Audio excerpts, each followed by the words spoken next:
motivational Mario speech. I don't give up. I Yeah, the need to lay it. motivational Mario speech. Yeah. Wait. If you say to a woman, you look like X, even if you're wrong, the fact that you've taken the time to care and to be curious about who she genuinely is, that makes a huge impression. You look pregnant. You look like a hooker. You look like a. And, oh, yeah, the yes. pregnancy one, that's the one I don't recommend that you do. I've gone on several dates where girls are like, "Oh yeah, Asian people," and like that. First time I witnessed it, I was like, "What the fuck is going on?" They're like, "I don't want a girl to fucking disrespect me." And what happens is the girl's like, "Hey, my grandmother just died. I can't come tonight. I'm so sorry. Let's plan something next week." And guys will be like, "Damn, I'm not gonna. That crosses my boundary. A girl can never flake on me, okay?" And they're like, "How do I call this girl out?" It's like, bro, settle the fuck down. I'll drop you like 10 grand. I'll wire it immediately. You can help me get my channel back. All right, guys, we're back. Dating coach panel. I didn't really prepare too much, so I can't even remember what my usual introduction is, but we are fucking back. Our last one was the Asian panel. So we have an Asian here. Panel. The Asians have started coming in.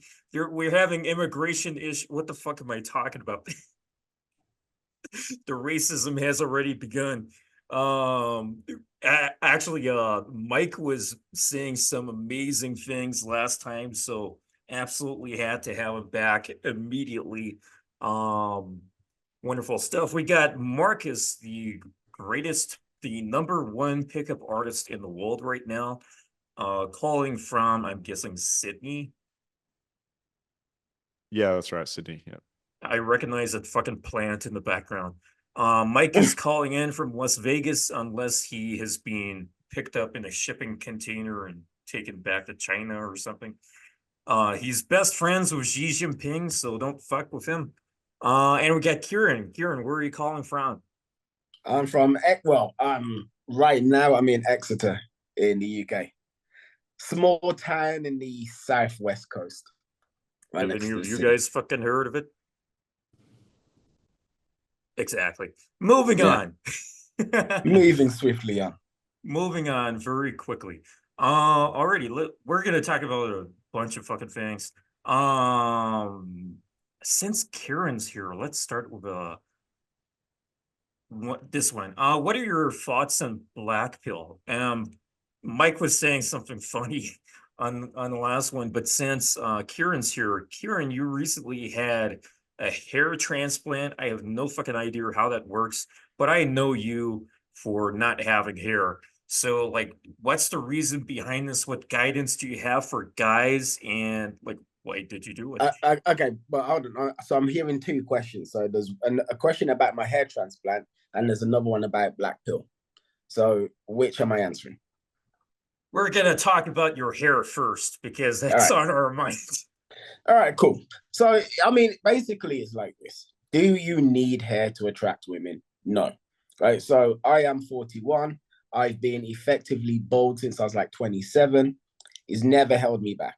All the content I've been making, dating women for years and years and years, etc. However, did I like being bald? No, I didn't. I genuinely didn't. And something that we talk about in this scene is like, oh, as a man, you forge your own destiny, your own path, be the person that you want to be, all of this stuff. But then there seems to be this unspoken agreement, which is any kind of physical, let's say, I'm just, for lack of a better word, deformity that you have to keep it to prove that you can still attract women without it. You have to prove it, because if you're, Owen Cook is always going about, oh, I'm short, bald, middle-aged, So it's, if you're short, bald, and in middle-aged, you're like the Lizzo of the short, bald, and middle-aged men. And they're all rallying behind you because you're giving them hope for the future. So there's some sort of pressure on you to maintain that. I just didn't like being bald, and I just wanted rid of it. I don't identify as being bald, never have. I loved having a thick, luscious head of hair. And at one point I said, you know what, fuck it, I'm going to do something about it. It's kind of that simple. Did I need to do it for women? No. but I wanted to do it for me. Now, as how the things actually transpired, like a hair transplant is not what you think. Because you think that you just go there, they transplant the hair, and then that's it, you're done. Actually, no. So they transplanted the hair, yes, but you see here at the front, this is where the transplant actually was. However, after they do it, the hair falls out over the course of about 2 months. Then it grows back over the course of another 6 to 9 months. So I'm actually in this weird transition period where I look worse than if I'd have never just had the thing done before, because I can't touch this region at all. So I can't even shave it or anything like that. So now I've got the hair here, which is like a different length to the hair there, and it's all just kind of messed up. But in about a year's time, I'm going to look really sexy. I think that's like the perfect analogy for like learning game. It's like, it's going to be fucking terrible for the first few months, but in the future, it's going to be better. It's going to be much better. Go. That's good. Yeah, I have to get through the shit. Cool. All right. So question for everyone, of course, then, Black Pill, what are your thoughts on this shit? Man, I feel a little bit sorry for these guys.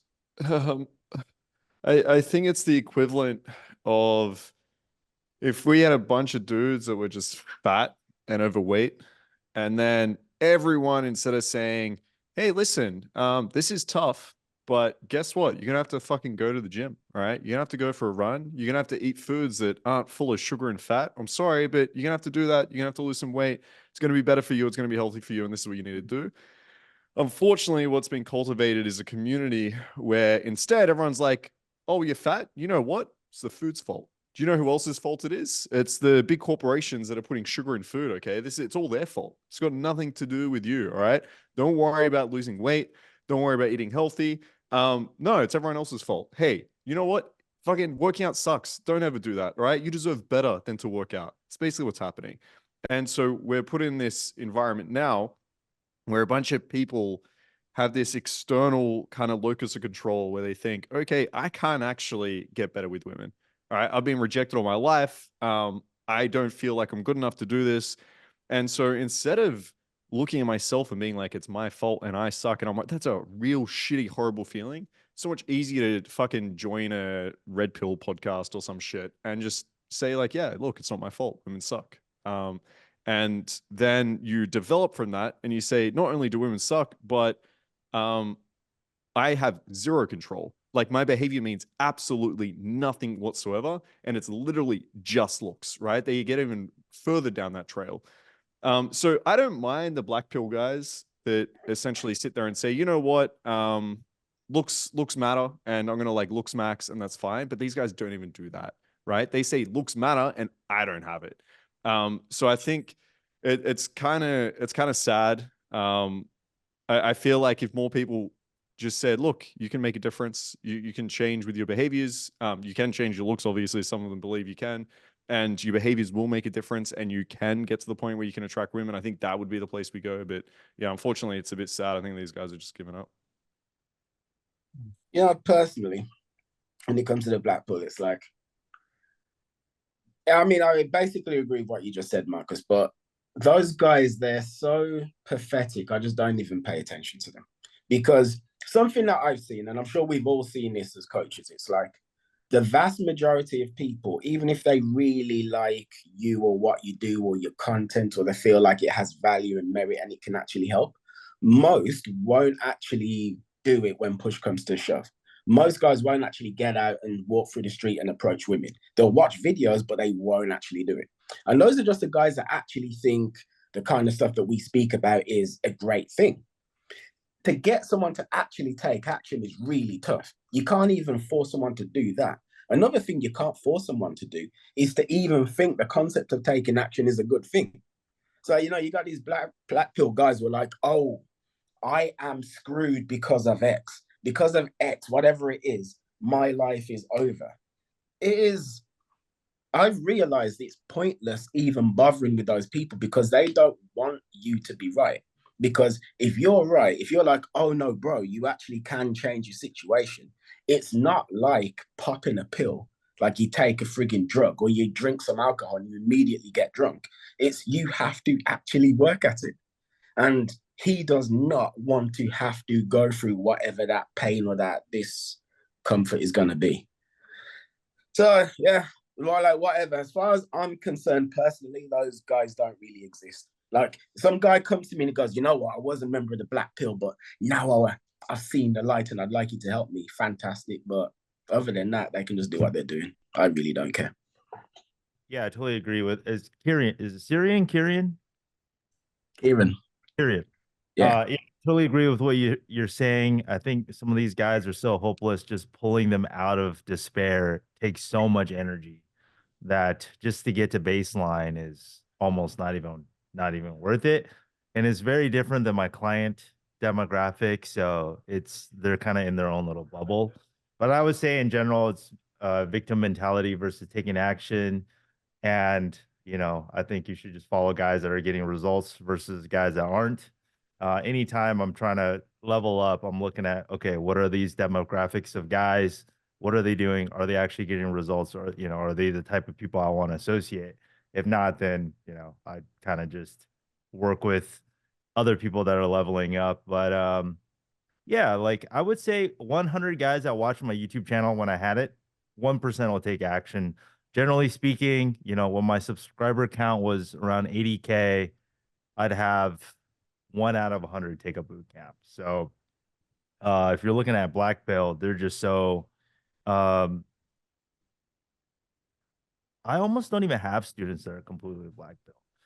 But I do think that, if you want to improve your looks, if you want to do little things here and there, like I recently went to Thailand last year. I did some Botox, got some fillers. If you want to do little things here and there to improve your looks, I think that's totally fine. But just placing everything purely on looks is kind of stupid because there's so many counterexamples of guys that aren't the tallest, aren't the best looking, that are having amazing results with women. So that's kind of my take. I feel like it can almost become a kind of obsession or such a fucking rabbit hole because out of observation, some guys take it so fucking far, they start removing their ribs so they can suck their own dick. And then they become transgenders. And then, okay, where does it fucking end? It's not just, it's not just women, it's not just men. But, when you've seen those stories where a woman has had like 50 fucking plastic surgeries and all these fucking things, there's an extreme side. Like not everyone who does it is extreme, but especially where the internet is concerned, which is a very visual platform, it becomes a kind of bias towards looking ridiculously perfect when that's not how things actually are. Yeah, I also that's think black right, pill when is the byproduct of isolation and internet and Reddit. I almost never meet black pill dudes out in the wild.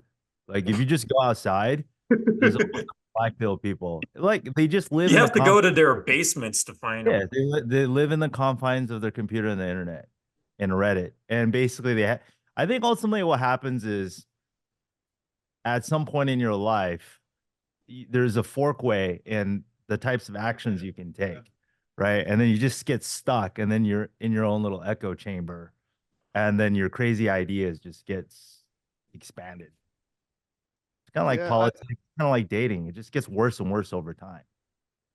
Yeah, I'm not sure. I'm not sure about that. If it's just like an internet phenomenon, like I think there's probably a lot more guys out there than we probably realize. Like they might not identify as like black pill, but to me, it's all the same shit. If you're a guy sitting there being like, my behaviors or what I do doesn't fucking make a difference, I'm gonna give up on dating.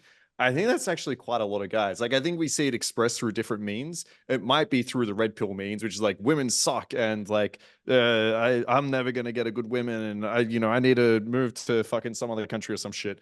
It might be through black pill where it's like looks are all that matter. But I don't even think a lot of black pill guys are taking any action on their looks, right? I think it's just like the coping mindset. And I think there are other guys that just are like, I just don't think there's anything I can do and I kind of give up. And it might not be as extreme as jumping on forums and saying weird shit to people, but I think there are a lot of more guys, at least that I think, that are kind of giving up on the idea of being able to improve themselves. That's what I believe anyway. What I think part of it is that it's kind of like there's certain views that you might have where the average person isn't going to feel comfortable just speaking them out in the street. For instance, there's that website called Stormfronts, which I'm aware of, where it's this white neo-Nazi website where we all hate these black people. We don't like them people around here. That's basically the site. And the site's got like a ton of members. But if I was to walk down the street, occasionally I'm going to meet these people, but they're never going to say that they're a member, or they wouldn't even say it to any of you because of the stigma. But they can get together in their little online community and revel in their mutual hatred of black people. And what I'm saying is, I suspect with things like the black pill is kind of like that, because, or maybe it might have been good actually if we could actually sort of clarify exactly what is meant when we say black pill. Because when I hear black pill, I mean, when I hear black pill, I'm imagining, okay, I'm alone at home, typical loser, Cheeto fingers and stuff, and I have given up and I'm angry. And I'm just saying, as far as I'm concerned, the world has screwed me over and there's absolutely nothing that I can do. I'm imagining somebody like that. And that guy there, when he goes to work or whatever, or when he goes wherever the hell he goes, he's not going to tell people that that's the way he thinks. He's only going to do it online. Yeah. So to Marcus's point, I think there are a lot of guys like that. They're just not necessarily verbalizing it outside of their little safe online communities. Mm. It's like people behave differently on the internet. It's like nobody comes up to you on the street and says, "What's your lake count, bro?" It's pathetic internet behavior. I was just going to say, on the topic of lake counts, I refuse to answer that question when people ask me. So I just think it's so... The actual idea of sitting down and counting it and using it as some sort of barometer of your worth as a human being just feels fucking pathetic. But carry on. Yeah. You're absolutely right.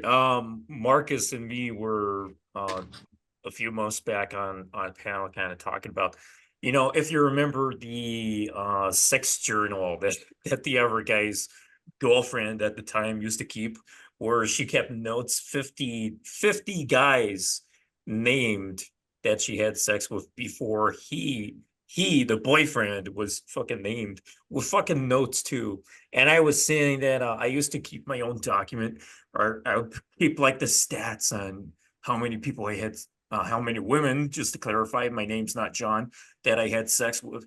And it just becomes such a task. It's like, who fucking cares? It's just like self-validating. Every time you get a new one, you have to fucking write it down. I don't have fucking time for that. I stopped that fucking years ago. So yeah, I agree. But anyway, let's move on to something way more practical and extremely interesting. So here's a pretty fucking crazy one. In recent times, there have been databases and Facebook groups in cities all over the world called "Are We Dating the Same Guy?"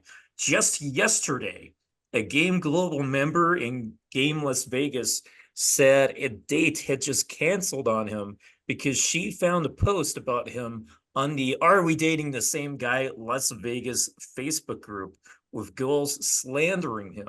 This kind of thing has been a growing concern for guys across the world. These groups are so huge that people have even claimed that there is a lot of misinformation going on and blatant lying. I don't even know what the fuck I should be asking, but how can guys outrun this huge potential mass slander machine or internet kangaroo court? I don't think it's that big of a deal. I've had students on there. I think my business partner might have even been on there. But I bet he for him, was. for him, it was like some free press, essentially, because the girl, I think basically what happened is someone like posted his photo and was like, "Is this guy real?" Because these photos are very like professionally taken, and then like he talks a big game, and so like this is a common objection where girls are like, "Hang on, is this like a fake profile? Am I going to meet some like 40-year-old fat fucking balding guy and is actually this very Chad looking dude?" And then there was basically a bunch of girls on there being like, yes, I met him. He's awesome. Like, blah, blah. So, I mean, it was kind of like good press. I've had students where it wasn't. And they were like, oh, he kind of, I forget the exact words, but essentially like over escalated or was like talking about sex or some girls were like, yeah, we had sex and then he just didn't want to see me again or some shit. But at the end of the day, like, I don't think it's that big of a deal. Like, girls are going to talk shit. Or at least like share their experience. I think most of the time, if you're going out, you're going on multiple dates, and you're doing it in like a reasonably calibrated way, I don't think you have anything to worry about. If your name or face is up there and one girl is like, I didn't really enjoy the date, I didn't have a good chemistry, your life's not over. Like I've had a student message me before as if like it was on fucking posted up on every news channel or some shit. I'm like, it's a Facebook group, okay? Everyone's gonna forget about this in a week's time. You're gonna be like totally fine, which is what happened in all cases. People just like forget about it. So I don't think it's that big of a deal, to be honest. I mean, technically speaking, should people be like posting up, like even in my group, I tell guys like never post a girl's photo. If you're gonna post something, just blur it and shit like that. It'd be nice if everyone cared about everyone else's privacy like that. And but yeah, at the end of the day, I don't think it's too much of a concern. If a girl just Googled Marcus Wolf, she'll find, oh my God, he's the best pickup artist in the world. Exactly. Yeah. I put that on my Straight Tinder on you. profile. I'm like, by the way, #1 pickup artist, okay? Just know who you're dealing with. Yeah, I think a lot of girls on those platforms, it's almost a little bit of a red flag, right? It's either their mindset's already looking for issues, right? Or they're kind of negative, or they've had a lot of bad experiences in the past with other guys. And so I don't even think they're in the right headspace. I think normal, healthy, adjusted girls aren't going on those Facebook groups.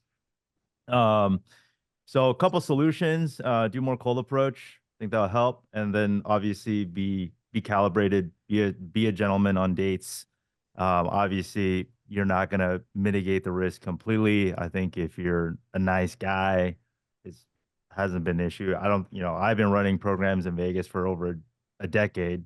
That hasn't really been an issue, right? Don't use your full name. On Instagram, don't post your last name. I think it's just good practice to not put everything out there, especially on online dating sites. So, but yeah, I Marcus, not a big deal. For example, you, me, and Kieren have all been mentioned in the press negatively.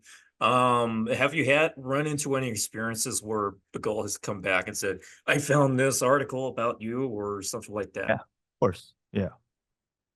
Some of them ended badly, and that's fine. If you have abundance, then it's not a big deal. But yeah, I've had dates canceled because they Googled me and saw the Newsweek article. So If only we could be more like Marcus, #1 pickup artist in the world. He's getting dates because people are fucking Googling him. Everyone Googling us, oh, they're fucking off. it's rare. It's maybe 1 out of 50 girls, 1 out of 30, whatever. It's Yeah, very small. it's like as long as you got like the frame control and well, the mindset, the inner game, like you were saying, abundance is one thing. Another thing is frame control. If you're treating it as such a loss, you're seriously not getting enough dates. So that's the diagnosis you should be focusing on. Any other comments on this? #1, I would say that I'm not sure I'd say to do more cold approach. Not that I feel like guys shouldn't do cold approach, but let's say once the woman has you on some form of media, like maybe you do cold approach and she has your Instagram. I'm sure women are sharing Instagram profiles of guys in those "are we dating the same guy" groups and communities.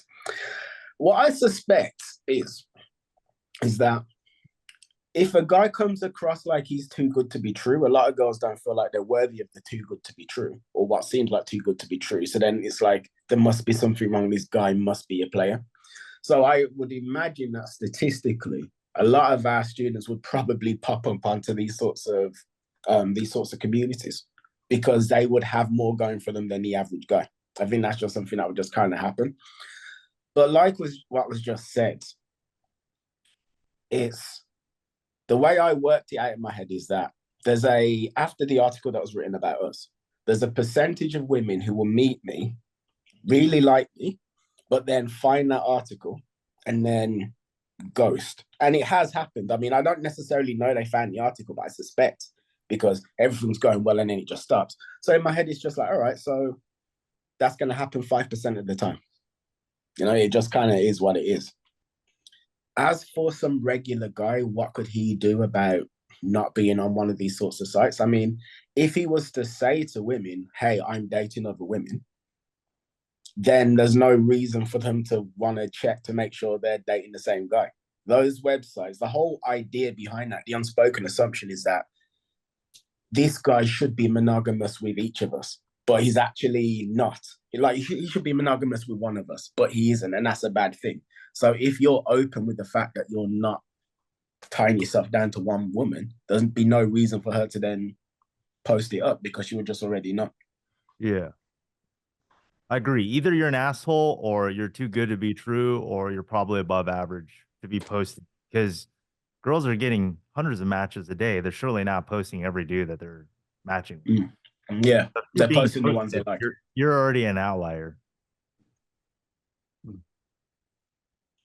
Alrighty, moving on. Mike, Markus has participated in several debates between Cold Approach and Social Circle Game. You have been living in Las Vegas, I think you said a decade now, or maybe more. You have, which is kind of seen as the Social Circle Game capital city of the world. What are your thoughts on Social Circle Game? I think it's more advanced. I think for most people, starting Cold Approach makes more sense. It's lower barrier to entry, allows you to make more mistakes and learn from them. So I think both. I think Social Circle is probably later on more advanced stuff. I think it's important to have your lifestyle, your career down before you attempt it. So I think there's more prereqs, but I think both are valid. I don't think it's one or the other. I think it's you try to incorporate multiple elements. But I do find that a lot of people try to attempt Social Circle Game. If you can't even hold a 5-minute conversation, trying to do Social Circle Game is pointless, right? I do see a lot of guys running events, doing all these photo shoots, and they're just not focusing on the core fundamentals of just being able to converse with a girl and not running out of things to say. So I think everybody should do probably 6 to 12 months of Cold Approach, and then, work their way up to Social Circle. Anyone else? I would agree with that. I agree with what you said. What I would say is, what I've noticed about Cold Approach and Social Circle is that in terms of what is more likely to get you the result that you want, I feel like it depends on variables. So RSD Luke, he was the Cold Approach guy. Sorry, he was the Social Circle guy. Sorry.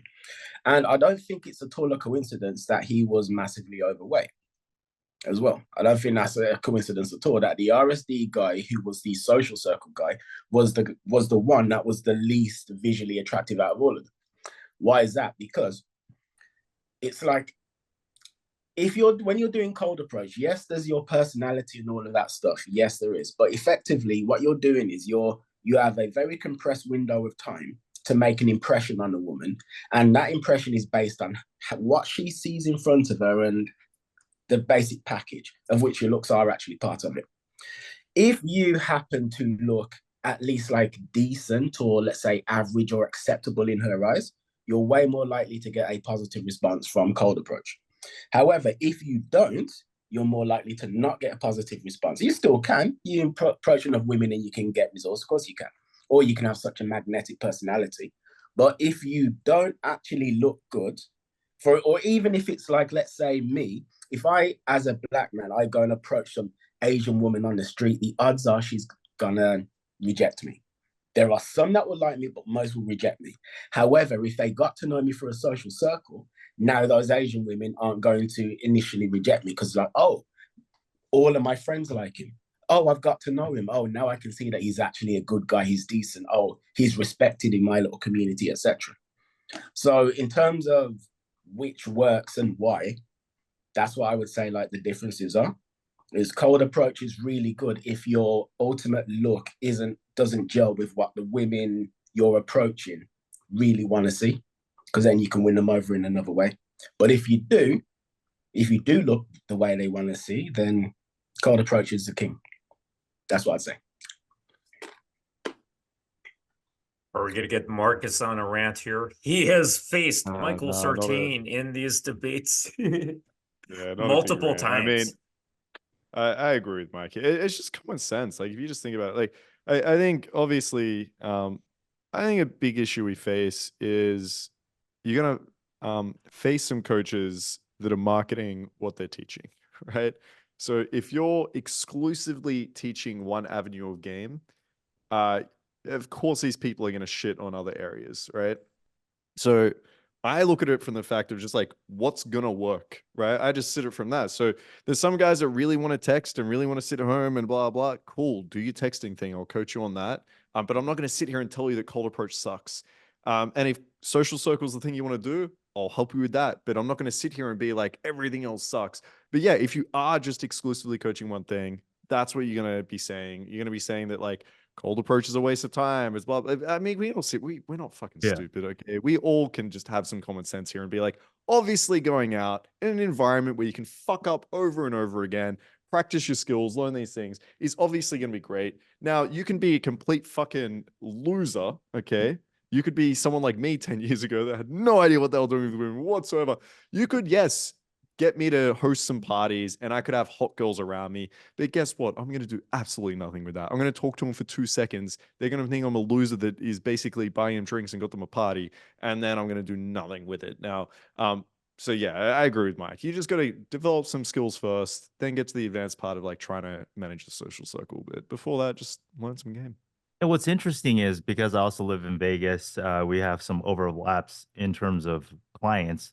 There's a lot of cold approach in his program as well. So I just recently had a client who did a one-on-one with me. The whole week was cold approaching. So I think part of it is, again, marketing and just kind of laying low and not heavily market as like a pickup program, right? But at the end of the day, you can only throw so many parties, right? There's only so many ways to practice, and just nothing's easier than just rolling into a club, being on the guest list, and start talking to girls. It's like the barrier to entry is super low. So, regardless of how it's marketed, I think almost all programs have a decent element of cold approach. Well, yeah, I I think think that's the. Oh, sorry, go on, Kieren. Well, I was gonna say the way I look at it is I look at it like being an MMA fighter. So it's like if I had aspirations to join the UFC, I'm not gonna turn around and go, oh, you know what? I'm above learning to kick. I box. That's what I do. I box. No, I want to box and I want to know how to kick. I also want to know how to stuff takedowns and do transitions and submissions. Lots of different things so I can excel in different areas of fighting. I look at game exactly the same way. So cold approach has its place for reasons you guys have just said. Social circle does too. Why the hell you would be above meeting women on a dating app is just beyond me. That seems like the dumbest fucking thing in the world. Like it matters where you meet the women. So you can go out, do cold approach during the day, and at night you can lay down and like text a woman on Hinge. There's loads of ways to do it. So I think being dogmatic to the point where you are married to a particular avenue that you choose to meet members of the opposite sex is just kind of stupid. But there you go. Yeah, I just don't like the dishonesty in the marketing. Because that's something I've heard a lot from students as well, Mike, which is like, there's actually quite a lot of like cold approach being taught here.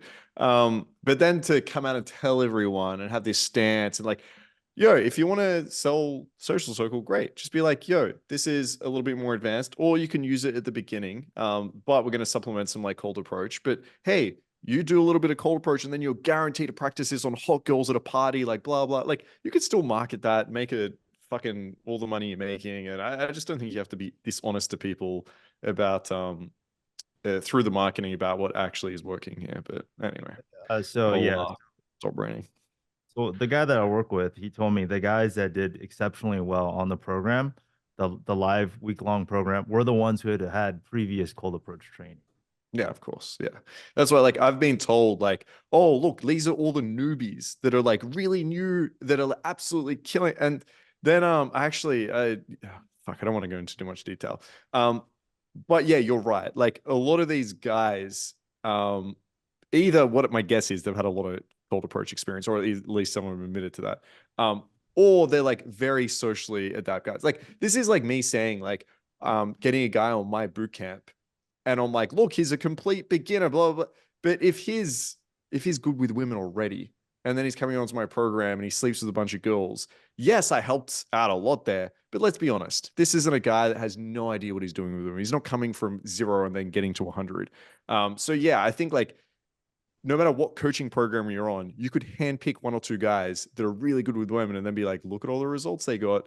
But yeah, I don't think that's a product necessarily of social circle itself. But anyway, it's my rant over. Alrighty, any final comments before we move on? I think Yeah. ultimately the biggest difference is the amount of risks you can take learning game. I think cold approach allows you to take massive risks and really understand how to be calibrated. Whereas I think beginners that are jumping into social circle game, it's like everybody knows everybody, so you don't want to take big risks, and then ultimately you just end up not learning anything because you don't want to offend anybody, you don't want to step out of line. So I think you want to, I do think you want to, like, especially when you're a beginner and you're going out, you want to sometimes overstep certain escalation curves, right? Because I think the feedback from girls is one way, right? They're not going to tell you to go faster, but they will tell you if you went too fast. So I think, a lot of times I tell my students, okay, 1 out of 10, 2 out of 10 approaches, go faster than you normally go, just to see like what happens. And sometimes the girls will be okay with it, and they realize that, the last 6 months they've been playing ultra conservative. And so they get a better sense of how to be more calibrated while still being as efficient as possible. So I think even the rate of learning at the beginning for cold approach is going to be much faster, just because you can take, and there's less. Yeah, that's so true. I call this, there's students, I agree with you, Mike, that sit on fucking dates for hours. They're on these dates. They go from like bar to bar to bar. And I'm like, dude, have you ever just tried inviting her over after the first drink? Like, have you ever tried that? They're like, no. I'm like, just try that, right? If it doesn't work, it doesn't work. We can like figure out how fast to move this. And then they'll do it. They'll be like, oh, damn, yeah, the last few girls I took home after 1 drink and I didn't have to stay fucking 12 hours at the bar or some shit.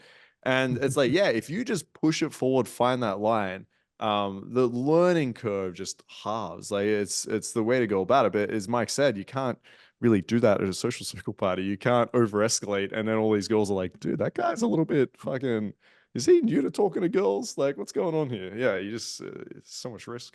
So there's something that I learned years ago, which basically corroborates what you guys are saying, which is this. When you're out and about dating women, meeting them, Jesus, you will reach a point where you can do one of 2 things. You can either do the safe thing, which isn't going to get you rejected, which is just going to be nice and okay, and you can carry on as you are. And then you can do the risky / dangerous thing, which will either get you rejected outright or turn you into the hero who has an absolutely fantastic fucking story to tell. And it's best to do that risky thing, because if you actually, when you overstep your bounds, then you learn where the boundaries were, and then you're actually able to calibrate. Whereas if you're just playing safe, you just constantly play safe, and you never really learn what you're capable of and what you could and shouldn't be doing. Do any of you guys play video games? Of course. Fuck yeah, bro. Yeah, I have this video game analogy. It's kind of like roguelikes. So it's like you die and then you start all over. Some iterations you're trying to optimize for like longevity, and then some you're just trying to get resources to start all over again. I do think in game there are certain sets where you're optimizing for conversion, optimizing for it going the way you want it to, but you also want to play in the sense of like the long run. So how do I optimize over the 6-month period, right? So if every set you're optimizing for conversion and you're playing it safe, you're not optimizing for long-term growth. So it's finding that balance of, okay, maybe 1 out of 3. If I really like this girl, I'll I'll play it safe, but then all the other girls, I'll take a risk. I'll do something new. And then you have that balance of still getting the girls that you like and being able to iterate, right? So I always tell guys, especially the ones that are picky, I get a lot of students where they don't try or they don't care about the set until it's hot, or like they're super into the girl at the club. And I'm like, bro, like it's already too late. By the time you get to the girl that you like, and if you don't know what to do, it's already too late. So just practice on the, the 6s and 7s, execute on the mechanics, and then by the time you get to the girl that you like, you've already had enough reps to that you can automate and switch gears without overthinking. Video game analogy is a perfect way to look at it, because something I'll say is this: looking at video games, if I'm playing Super Mario and I'm running along and I try and jump over a little cliff, a chasm, or what have you, Mario falls, he dies, he goes, Mamma Mia. All I do is just play again. I don't actually read anything into it about me as a person and then get scared to play Mario again. I just pick it up and play Mario again. I learned years ago to look at approaching women as being just like that. So I approached a woman. It didn't go well. She rejected me. Rather than internalize that and say, what does that mean about me as a person? I'm a bad guy. It's like, no, what did you actually do wrong? How were you standing? How was your body language? How was your vocal tonality? These sorts of things. And then by actually disassociating with the effect of the approach, so to speak, and just seeing it, by disassociating with the meaning, then you can just get through it, because it's not really about you per se. It's just about what you actually did. Damn, content idea, motivational Mario speech. I don't give up. I need to lay it. Motivational Mario speech. Wait. You nailed it. I need to lay the pipe in the pitch. Fucking I want to see you go approach like that. That's okay. Anyway, this, by the way, for the guys watching, this does not contradict anything that has been fucking said by anyone on this fucking panel. But I think a very key concept with social circle game is the renewability with your connections. So no matter how you acquire your contacts, whether it's cold approach, message game, or you're doing social circle parties or social circle things, you're meeting women however you are in your current process, and you can befriend those women, and that's a huge advantage to have for pre-selection. If you like going to nightclubs, you need to pick the format of game that's right for your life. Don't just do cold approach because a certain coach says cold approach is the only way, or some other coach says another form of game is the only way. If you're a professional, you're too fucking busy for all kinds of shit. Find whatever is right for you. You don't have to go to Washington Square Park for 6 hours like the unemployed guys who are 21 years old. They have time for that, but you're alive, you're living, you're hungry. You're probably going to the grocery store, so you can find time. You don't even need to find time. You're doing that anyway. You can game wherever you are, within reason. Obviously, don't fucking be weird at your fucking workplace. But the bottom line is, do whatever kind of game is right for you. There are lots of other coaches out there who criticize people for not doing cold approach, not doing another kind of game. Even if you just want to do message game, do that fucking thing, because that is the biggest fucking most popular form of game, contrary to popular belief within the pickup artist community. It is the #1 way men and women meet each other in a dating context for relationships, because of a Stanford study which confirmed this. But bottom line, do what is right for you. Identify what that is and what you need personally. But anyway, let's move on. No more Mario jokes unless they're actually funny. Actually, let's save that one for after this. Did any of you guys catch the Ross Jeffries and JustPearlyThings debate? No. Oh, no, I didn't know that at debate. It was a few. Okay, nobody did. It's fucking crazy. It's pretty good. It's She's something else, bro. I don't know if she's got many brain cells left, but it'd be interesting to watch that debate. Is she acting or is actually she authentic? She's got it, bro. I don't I- know. She has to be acting. Like, you can't be I that get the stupid. comment a lot. I I think you get see the much question a fun. lot. I mean, You just can't be that stupid. It's got to be an act. I'm hopefully. Otherwise, that's I real. think she's 75% being authentic, but there is a degree of her playing to her base, so to speak.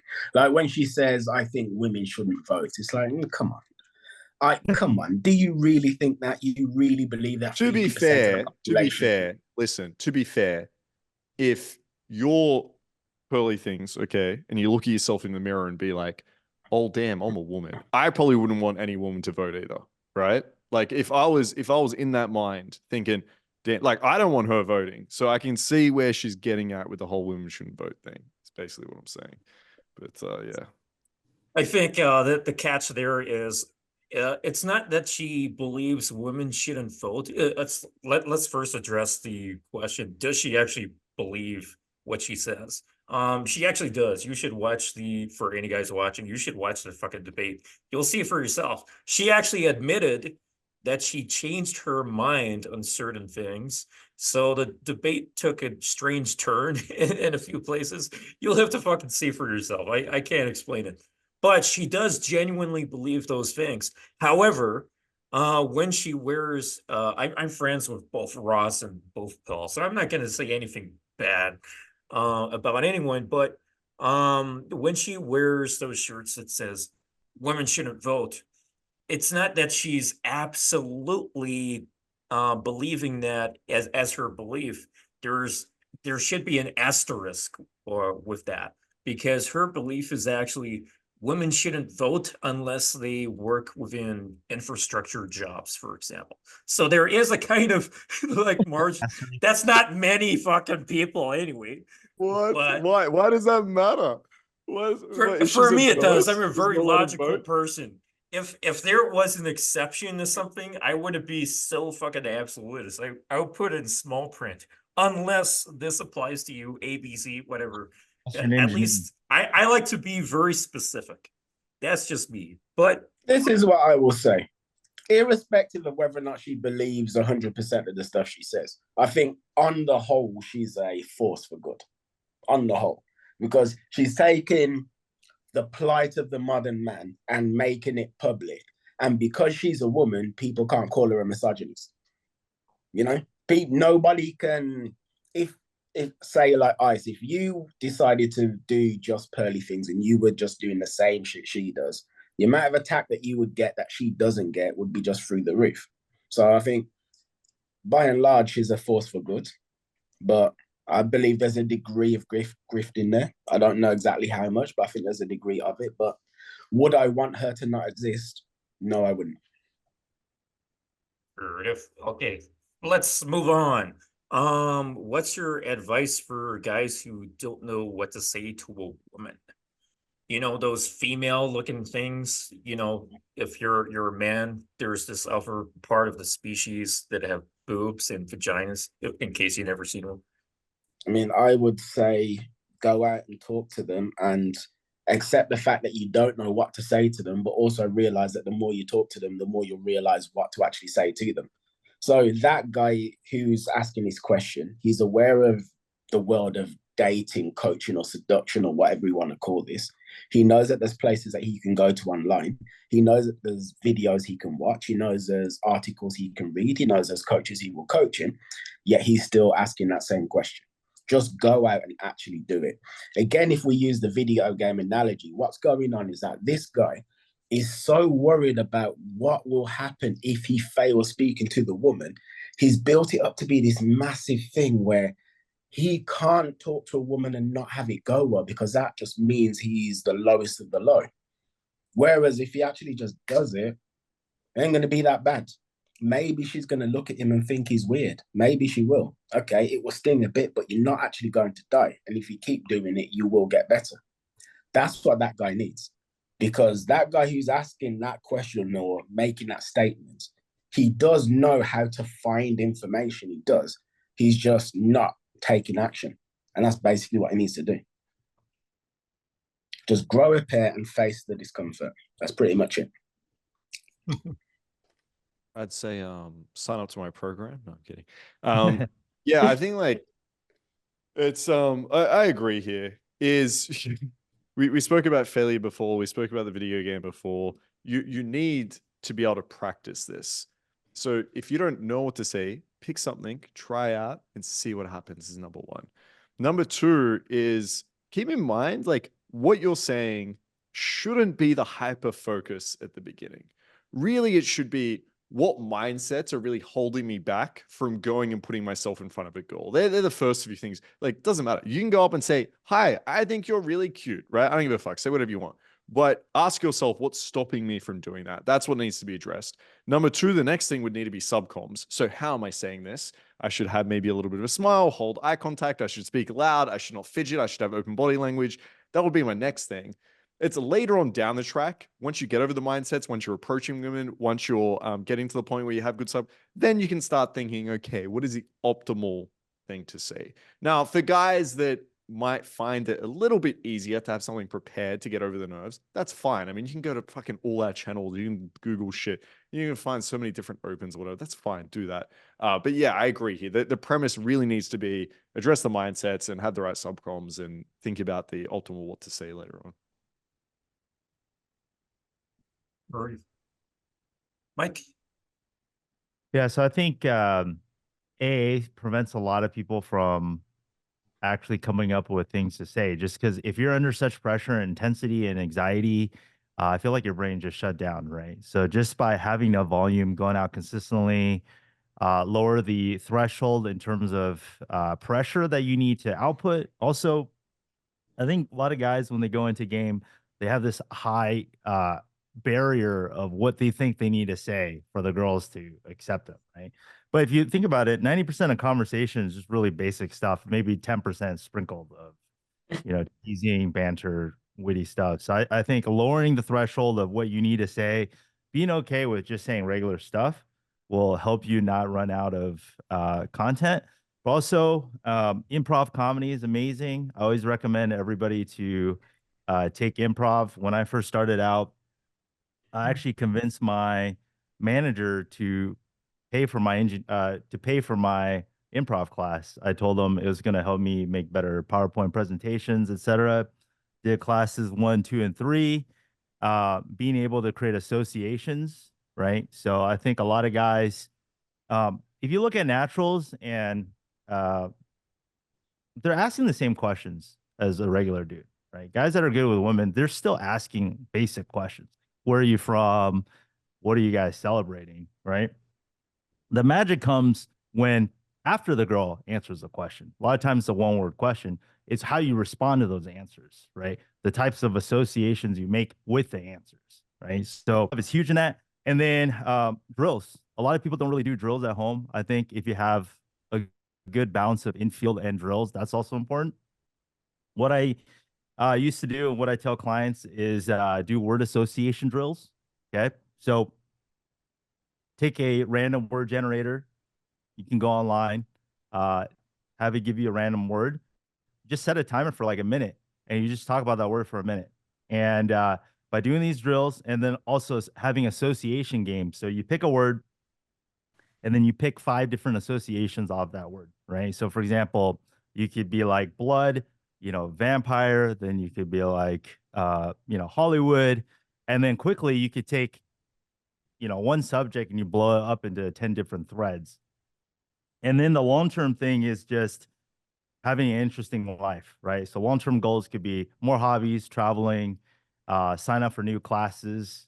And those are going to take months and years. So I think you have short-term goals, mid-term goals, and then more long-term action items to essentially help your verbals and, have better conversations. I like that. I did a bit of stand-up comedy initially when I was kind of starting out. I had no fucking it was like completely fucking new to me.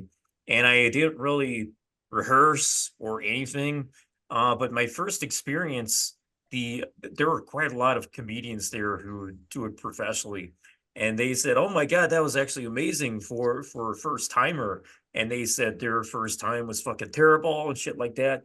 I got too cocky in my second time. I didn't even fucking prepare anything really, and it sucked. So I had a really good one and a really shit one. But it was a very good experience in just jumping in and doing that, because when I was younger, I had a problem.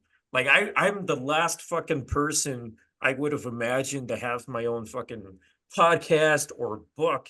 Like Kieren here, he's the guy who convinced me to write a book, and he's part of Game Global, and we're doing these videos. I was not the guy known for fucking writing or for fucking talking. I was fucking terrible at all of these fucking things, but I worked on it. And if we were talking about verbal games specifically, one thing I did, which was extremely helpful, aside from like an improv class or stand-up comedy, going out multiple nights per week, night game to a nightclub, which is something I genuinely love doing. I would immerse myself in these smoking areas, and I would just fucking stand there. Sometimes I would go in the club, out the club to the smoking area and repeat that. But I did find sometimes I was there standing for hours, just talking, talking, talking, non-fucking stop. And over the course of quite a few weeks or months, or a few months, I suppose, my voice went from really weak, because I naturally have a very weak voice, um, to much better. I could actually vocally project my voice. I could talk for much longer than before. All these other things. Just the matter of practicing on a weekly basis in Are a you saying relatively loud environment. so you saying that all those cigarettes actually improved your vocal cords? Is that what you're saying? When you were doing the cancer game? It may have been a side effect, but yes, we Constant used to tobacco call it exposure. we used to call it cancer game. That's the term that I coined myself. Ironically, my wife has cancer. But we did want to there were a few people who were criticizing me for calling it that. And my defense was, well, it's a smoking area, it's gonna happen.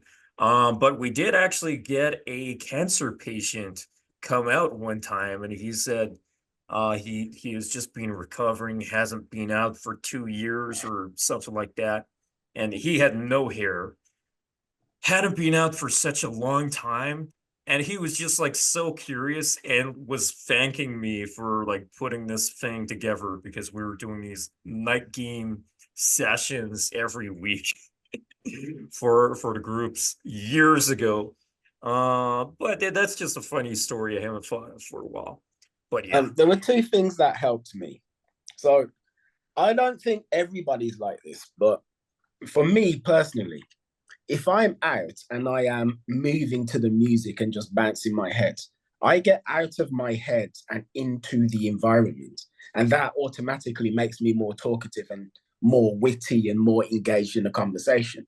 Whereas if I just like this, I'm more inside my head and I'm now not paying attention to things that the girls around me are saying. So something I used to do is make a point of actually moving, not in a stupid way, but in a way as calibrated as music playing, and I do some of that. Another thing is being aware of the environment. So what I found is that if you don't know what to say, what's usually going on is you are inside your brain and you're second guessing everything that you could say, but you're not actually paying attention to what's going on around you. So you're not paying attention to the fact that both of the two girls are dressed like Mario and Luigi. You haven't really paid attention to that. You haven't paid attention to the fact that the new Kendrick Lamar Drake diss song, They Not Like Us, is actually playing. And Drake's a pedophile, apparently. And what do they think of that? You're not paying attention. You're not paying attention to the fact that there's McDonald's wafting through the air and maybe you might like a cheeseburger. So paying attention to what your senses are picking up, really, it's just like it there is constant fodder for conversations all around you. And if you just pay attention to that and take your focus external rather than internal, then you can never run out of things to say. Yeah, agree. And also just being genuinely curious about people. And when you ask questions that you actually care about. I do find guys end up making people just have a habit of saying the same things over and over again. You know, a lot of guys use the same routines or they ask the same questions. And you could be doing game for a whole year and it's like your verbals are still the same. Like you're just saying the same shit, right? For example, I just had a student, he opened a girl from Mexico. I'm like, all right, where in Mexico did she come from? And he was like, I don't know. I'm like, how do you talk to a girl like for 30 minutes and you don't know where in Mexico? I mean, is it Guadalajara? Is it Mexico City? Is it, is it somewhere in Jalisco? Or like a sub geography or a stereotype or if you're meeting a girl from Canada, the difference between Surrey and Richmond and Vancouver proper. And I think a lot of guys just say the same things over and over again. It's like, okay, let's break it down. And I like to find things where it could apply to a future set, right? So for example, in Vegas, we get a lot of Canadians, right?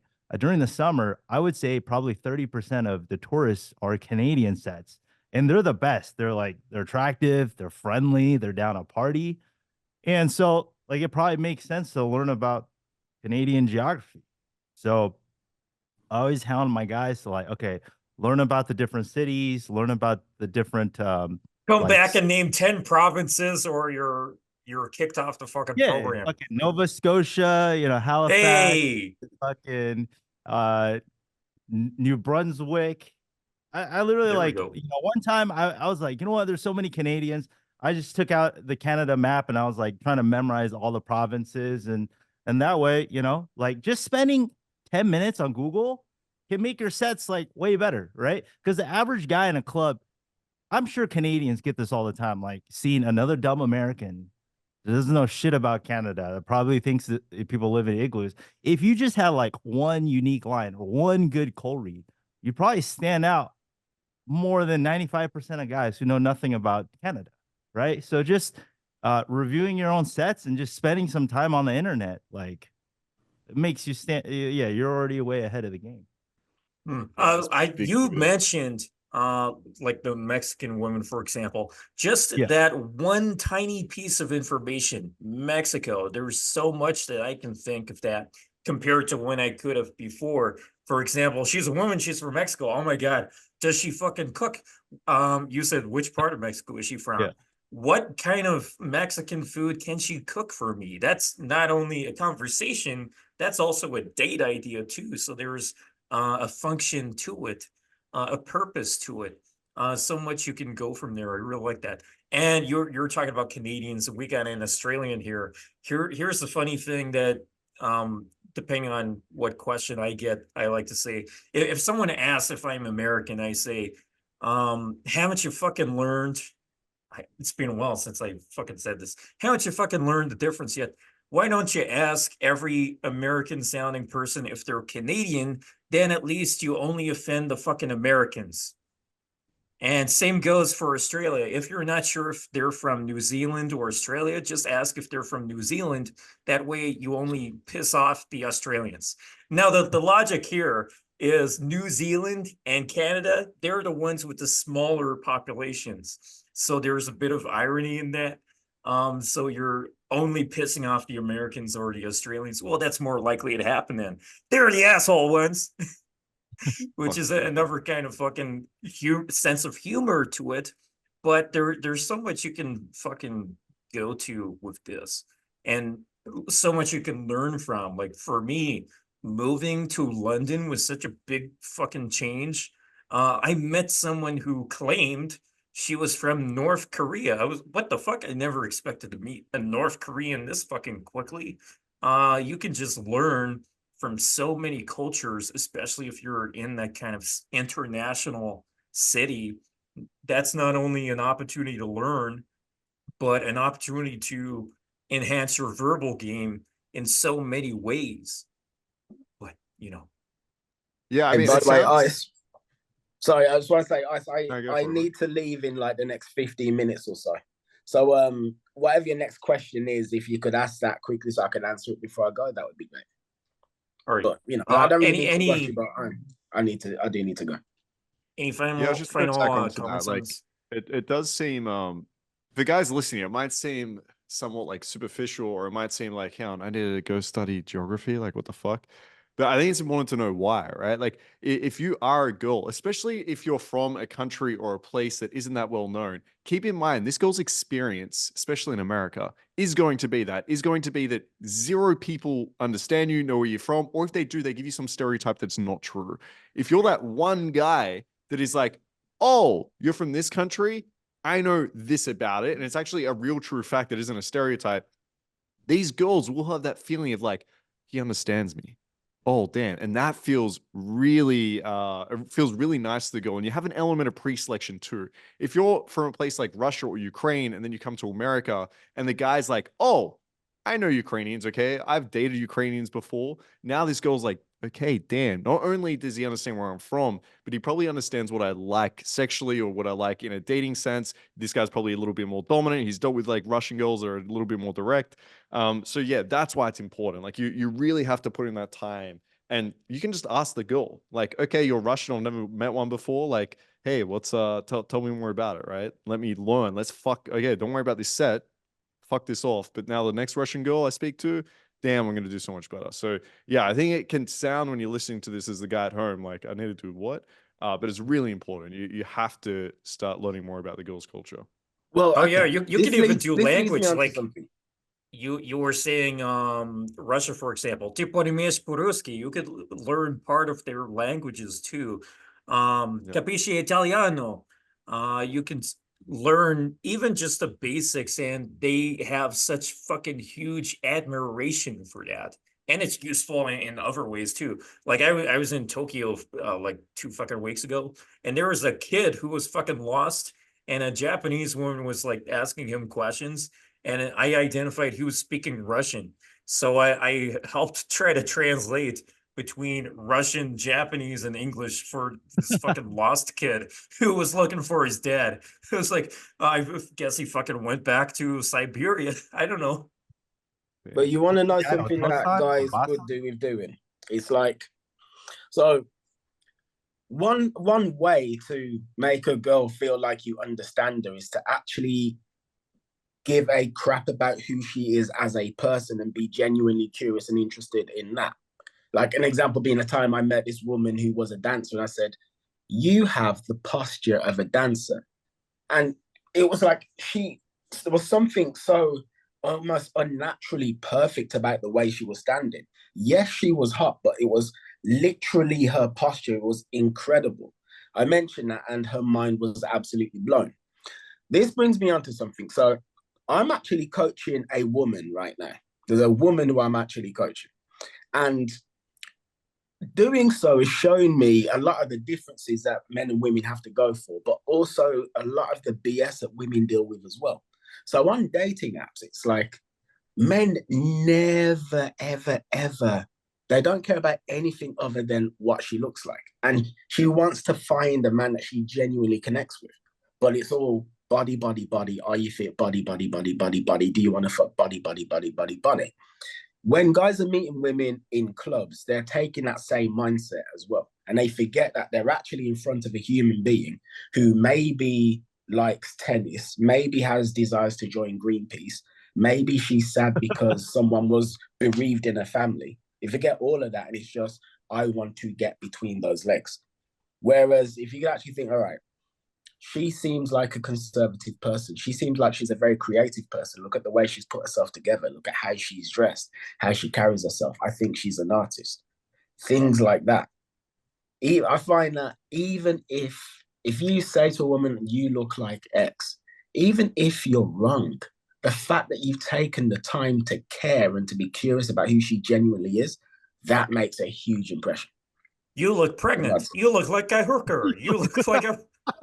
And, oh, yeah, the pregnancy one, that's the one I don't recommend that you do. Other than that, yeah. Female understanding is huge. I think that's the biggest, probably underrated way to build value with a girl. So yeah, if you notice she's 8 months pregnant, let her know. It's Yeah. no, honestly, Oh I my really think God. it's the most important thing. Yeah. My wife, I fucking witnessed this like this fucking week. My wife straight up said to another woman, a friend of hers, granted, why are you so fat? I was like, what the fuck? I said, I'm pretty sure she's pregnant, and I was correct. But my wife was just like so Why are you so fucking. fat? Is that like a cultural dra- thing? Where's your wife from? But I don't know. Well, yeah, she's, you know, if they're Latina, we have this term. It's called toxic Latina. And that's just how it is. No, because I have an African friend, or used to have an African friend, and she would just like say, like, call people fat. She's like, "Oh, you look so fat," and I'm like, "It's not a good thing to tell people." But apparently, it's very cultural. Like, it's not really like, at least this is what she told me. It's Well, not very like insulting where she's from. Like, it's my just family is Jamaican. In Jamaican culture, bear in mind, Jamaicans are directly descended from Africans. It's incredibly common for people to just say shit about you. So you'll see your auntie, you haven't seen your auntie for like a year, and she'll be like, "You put on weight," which means you've put on weight. Or let's say like we're a bunch of kids and we're in a Jamaican village. And let's say, Marcus, let's say you fell over and you lost your foot. Everyone would give you a nickname based on the fact that you've got no foot. Like footless Marcus or something like that. Like Jamaicans just don't give a shit at all. Things that might upset somebody in the West, it's like, this is the way it is. Deal with it. Grow a spine or fuck off. Yeah. I think it's great that some cultures like just aren't offended by anything. Just take Mexico, for example. It's like people dress in Mexican outfits, appropriate in so many different ways. But there was that guy who asked Mexicans, does this outfit offend you? None of the Mexicans said that's offensive. It was only the fucking college students. Just fucking fuck you, you fucking idiot. Go get a fucking refund on your tuition fees, you stupid fuck. Uh, but I'm so glad that my wife is from Peru. I can have this kind of banter with my own mother-in-law. It's like any other person, any other white person I know, if they had this kind of banter with their mother-in-law, they would be fucking killed. But my mother-in-law is obese, and I take the fucking piss out of her so much. It's so good. I was in Tokyo, and my day 2 in Tokyo, I go see these fucking sumo wrestlers practicing. Take a photo straight on Facebook, tag her in it. I would love to see these guys take on my mother-in-law. And listen, fun. she cannot throw a fucking chancla all the way from Peru to Japan. So fucking safe. But we got that banter anyway. It's all fucking good. They also do the chinky eye thing. I've gone on several dates where girls are like, "Oh yeah, Asian people," and like that. I'm like, first time I witnessed it, I was like, "What the fuck is going on?" And then I realized that they don't mean anything. Like it's not meant to be super derogatory. Hey, Rook, I'm American. Have you seen that video? That was fucking hilarious. Got anything gluten free? Or whatever the fuck else. Anyway, what the fuck are we talking about now? Any other random comments before we go on to the next one? I love how Kieren was like, "I need to go soon. Can we get to the next question?" We just spoke 10 minutes about who knows what. Yeah, sure. Go for it, bro. We covered everything. All right. Next one. Dates for cheapskates. What are some good date ideas for broke guys dating women? So, normally we love to give long-term advice, which is the right thing to do, but making money overnight just doesn't fucking happen for most people. So for those who are broke at this moment, or perhaps who will happen to be for the rest of their lives, what kind of dates for cheapskates can we recommend? I would say comedy club. So brilliant thing about comedy club is, I mean, it don't cost that much money really. You're looking at what, $15, $20, roughly the same in pounds. But you get about 3 hours of entertainment. If you're going to an actual show and not like an open mic night, which is free, which you could do, but it's just kind of, you just get whatever quality comedians you get. If you go to an actual comedy event, the comedians are good. And the comedians make everyone, including your date, laugh. Then you and your date sit there in this comedy club for a couple of hours and she's laughing along to the comedians, but because you took her to the comedy club, she thinks you're funny.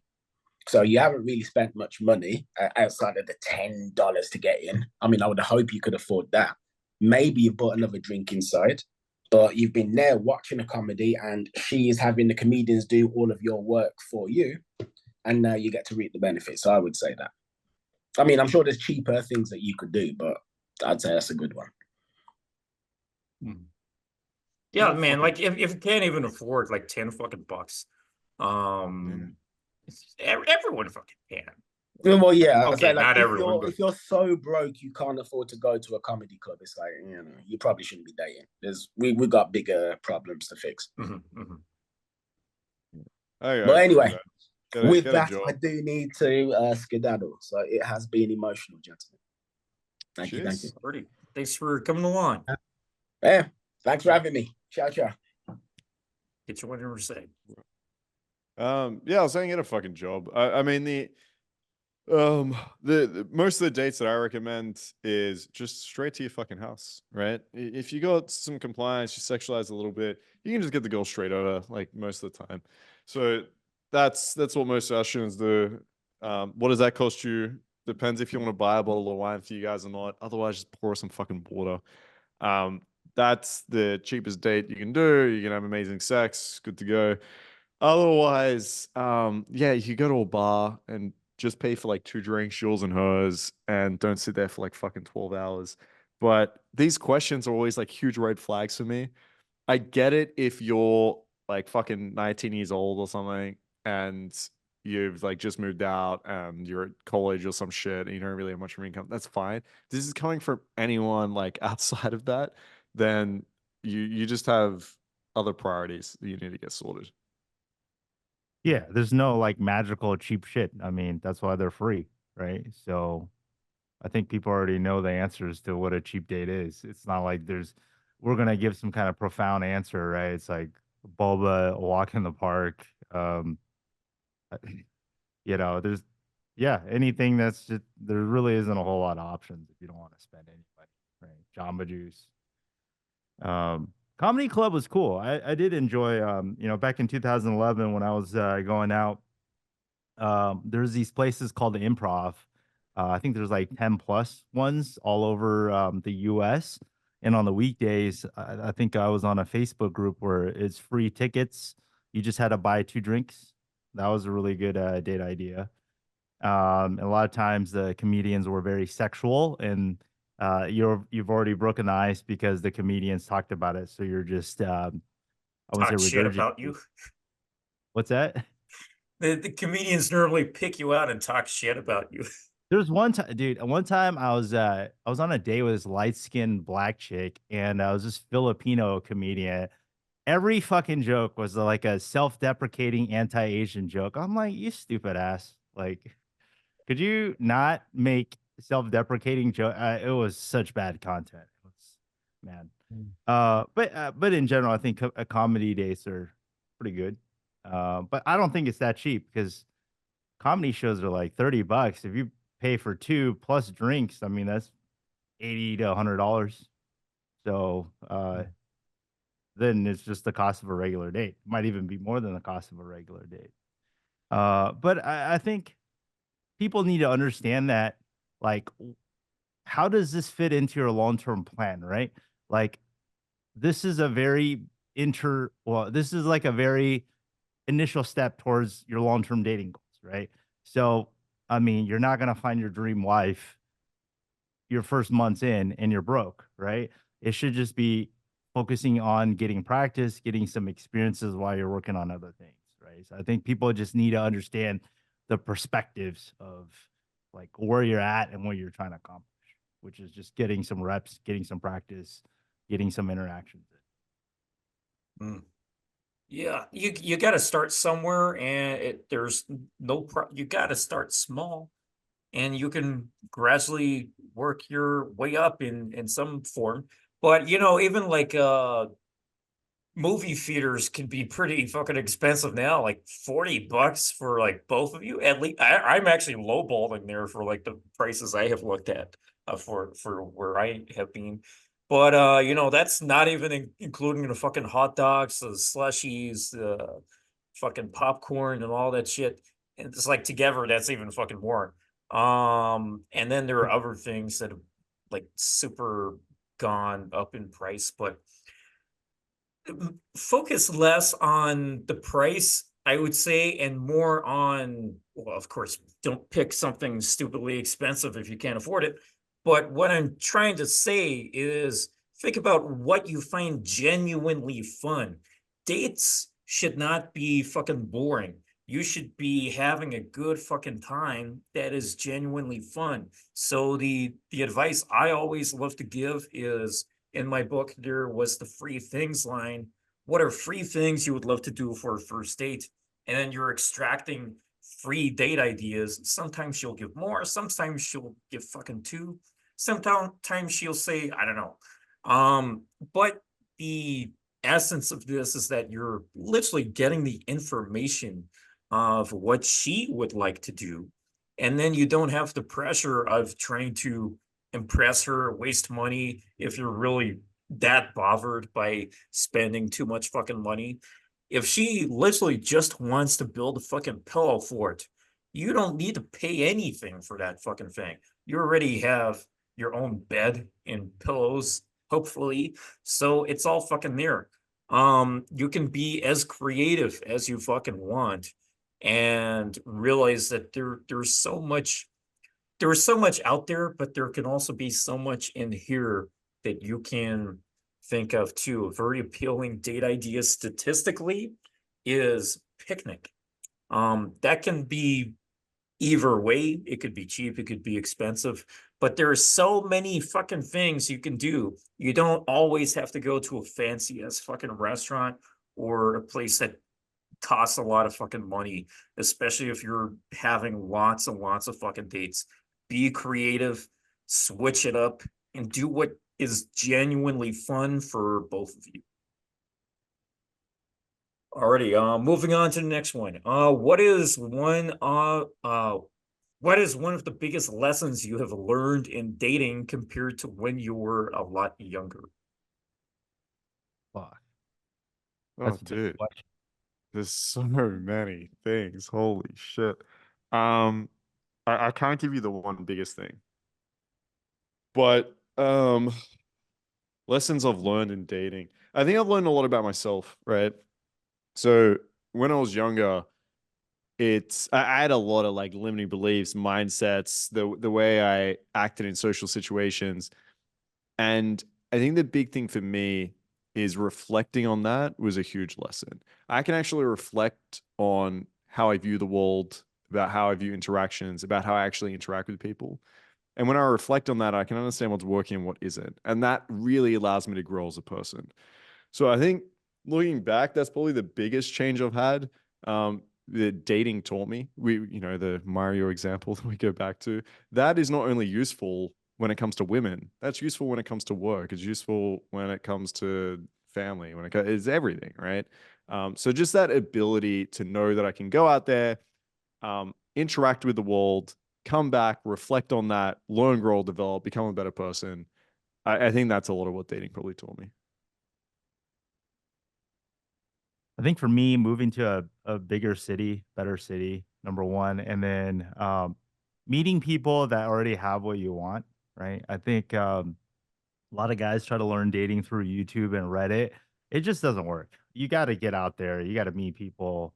I think for me, it was meeting one mentor at a conference in LA, right? In my opinion, it really just takes one person to change your life in dating.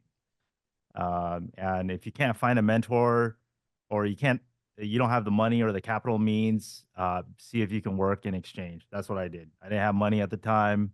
I was making okay money. I was an engineer, but I wasn't like balling out of control. So I basically just exchanged time, energy, was another dating coach's assistant in exchange for learning lessons. But if you can find your way to get into a house with somebody who's good with women, and if you move to a city that has over maybe 1 or 2 million people that has decent nightlife, that's I mean, that's probably 80% of the equation, right? I think a lot of guys um, ask very low tier questions that don't really have a big impact on your life, right? So I would say ask like the big life changing questions, the life changing trajectory, altering questions, right? Like where do I move? Who do I live with? Who do I hang out with? Uh, and that's like a big part of. I mean, a lot of things will self align if you just get the big questions answered. And if you're not like consciously aware of these things, like uh best friends of mine, for example, even a female best friend, who did she live with? She lived with fucking losers who were doing drugs. How was her life? It fucking sucks. Is she happy? No. Oh, there seems to be a kind of reason for that, a pattern that's occurring. So I like what you're saying. That's pretty good.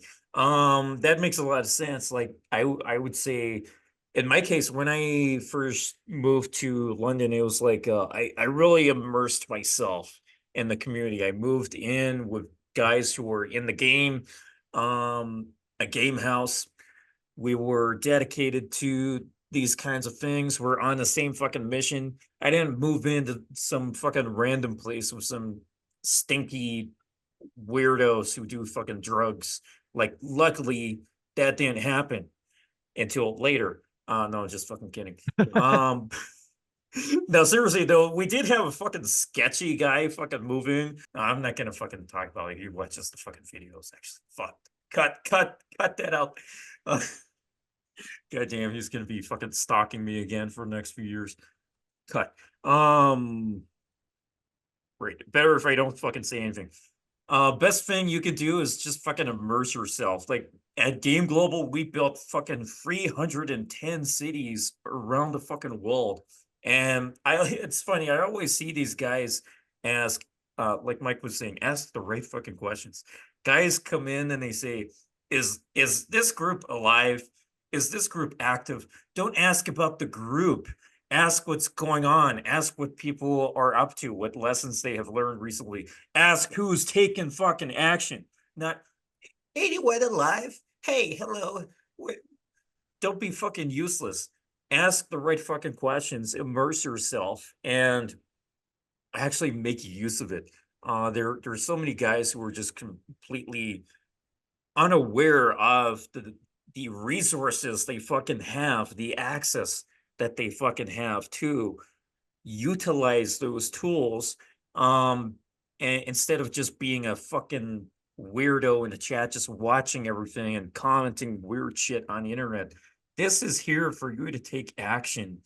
And you can inspire yourselves very easily. So the best thing I fucking did was put myself right at the fucking center of what was going on so I could learn from so many fucking people.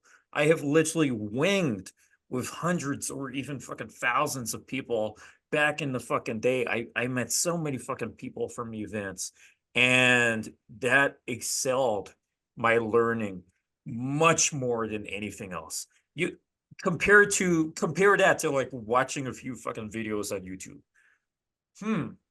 Big fucking difference. So that's all I can say.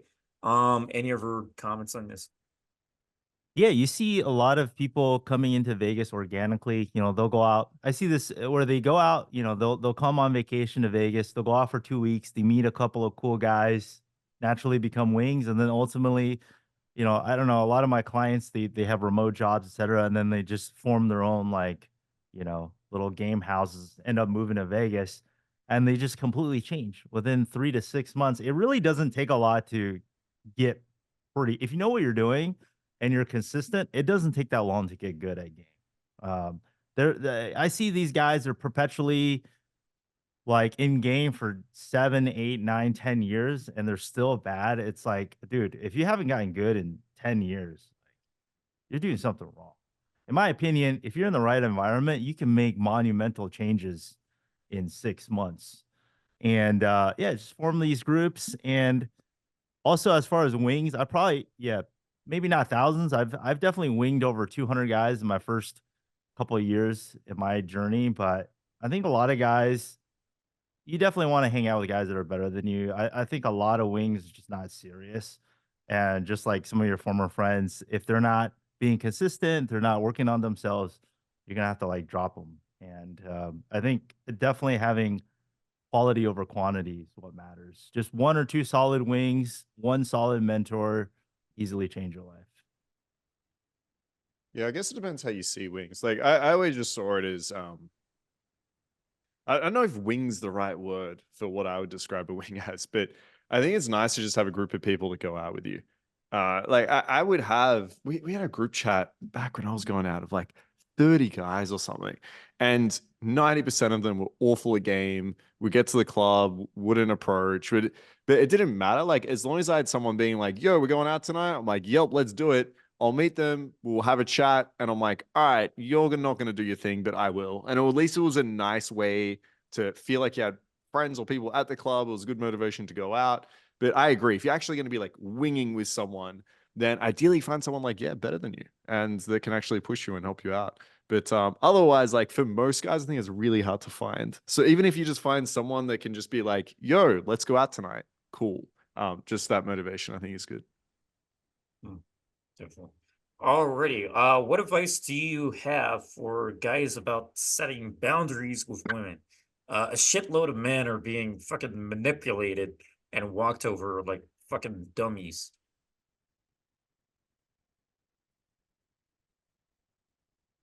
Setting boundaries for women. Yeah, there's a lot to this.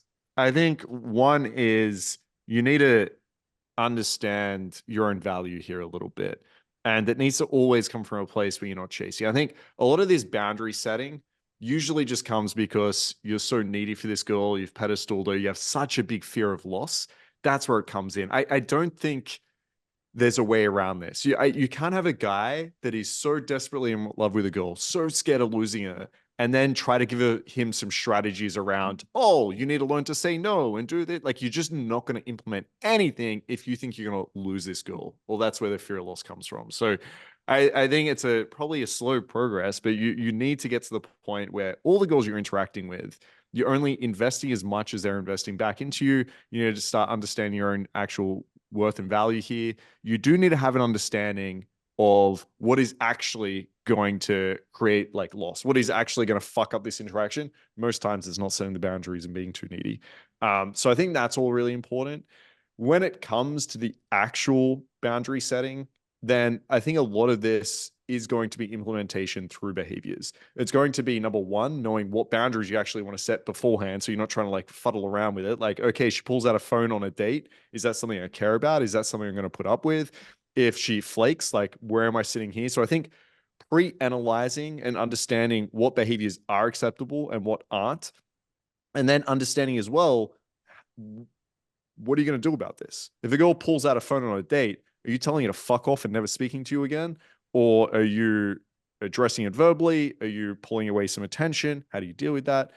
Back to my last point, if a girl flakes on you, again, how do we deal with this? So I think first step is making sure you're not pedestaling, you're not super needy. Second step is going to be understanding what you're actually accepting here, what you actually want and where your boundaries actually sit in these relationships. And then three, what is the appropriate course of action when a boundary is breached? But yeah, this is a long process, unfortunately. Yeah, I think having boundaries is ultimately being willing to walk away, right? So, and enforcing those boundaries. And like Marcus said, take some time to write down what your value systems are, right? Like, what do you value? Fitness, certain behaviors, what do you tolerate? What do you not tolerate? A buddy of mine, David, he's like, he just won't date girls from Dubai.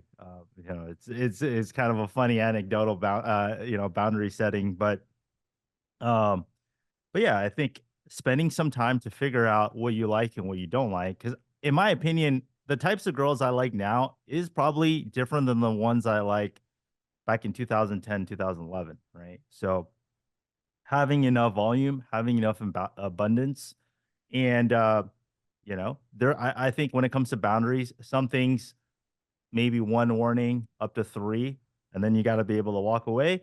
And then for other boundaries, probably if one of them just gets broken, Like if she punches your mom in the face, I mean, that's probably not a boundary that you give a warning. You probably just end it right then and there, right? As far as I would probably have two boundaries, one for short-term dating, one for long-term. If it's a girl that's like short-term dating, it's just for fun, I'm not going to take her that seriously. I'm probably going to have less in terms of like her lifestyle decisions as long as there's mutual respect. If it's like serious dating, long-term relationships, I'm going to have more boundaries, right? So I think you're going to have to define what they are, and it's going to be different for every single person. I see some guys have it kind of upside down sometimes. Like I seen guys do this thing where they ask, should I call her out for not replying for a few days? Like, call her out? What? What the fuck are you talking about? If she hasn't replied for a few days, you don't need to be fucking wimpy and needy and fucking weird about it. This is such a weird behavior that's gonna be such a turnoff for her. Yes, it's a turnoff for you, but if you actually had abundance, then you could very easily learn message game the right way, for example, and send her another message to revive the conversation, talk to more women, come back to her after 2 weeks by putting her at the back of the line, all kinds of these things. And then there are these obvious boundaries, like, would you let a woman peg you? And most guys are going to be, Yes, well, of course. obviously not. Obviously, come on, Marcus. Most. Oh, man. What did you say? Don't act like you don't love a good pegging, all right? That's his clear boundary. If you don't peg me, we're done. Okay, we're finished. God damn. Okay, moving on.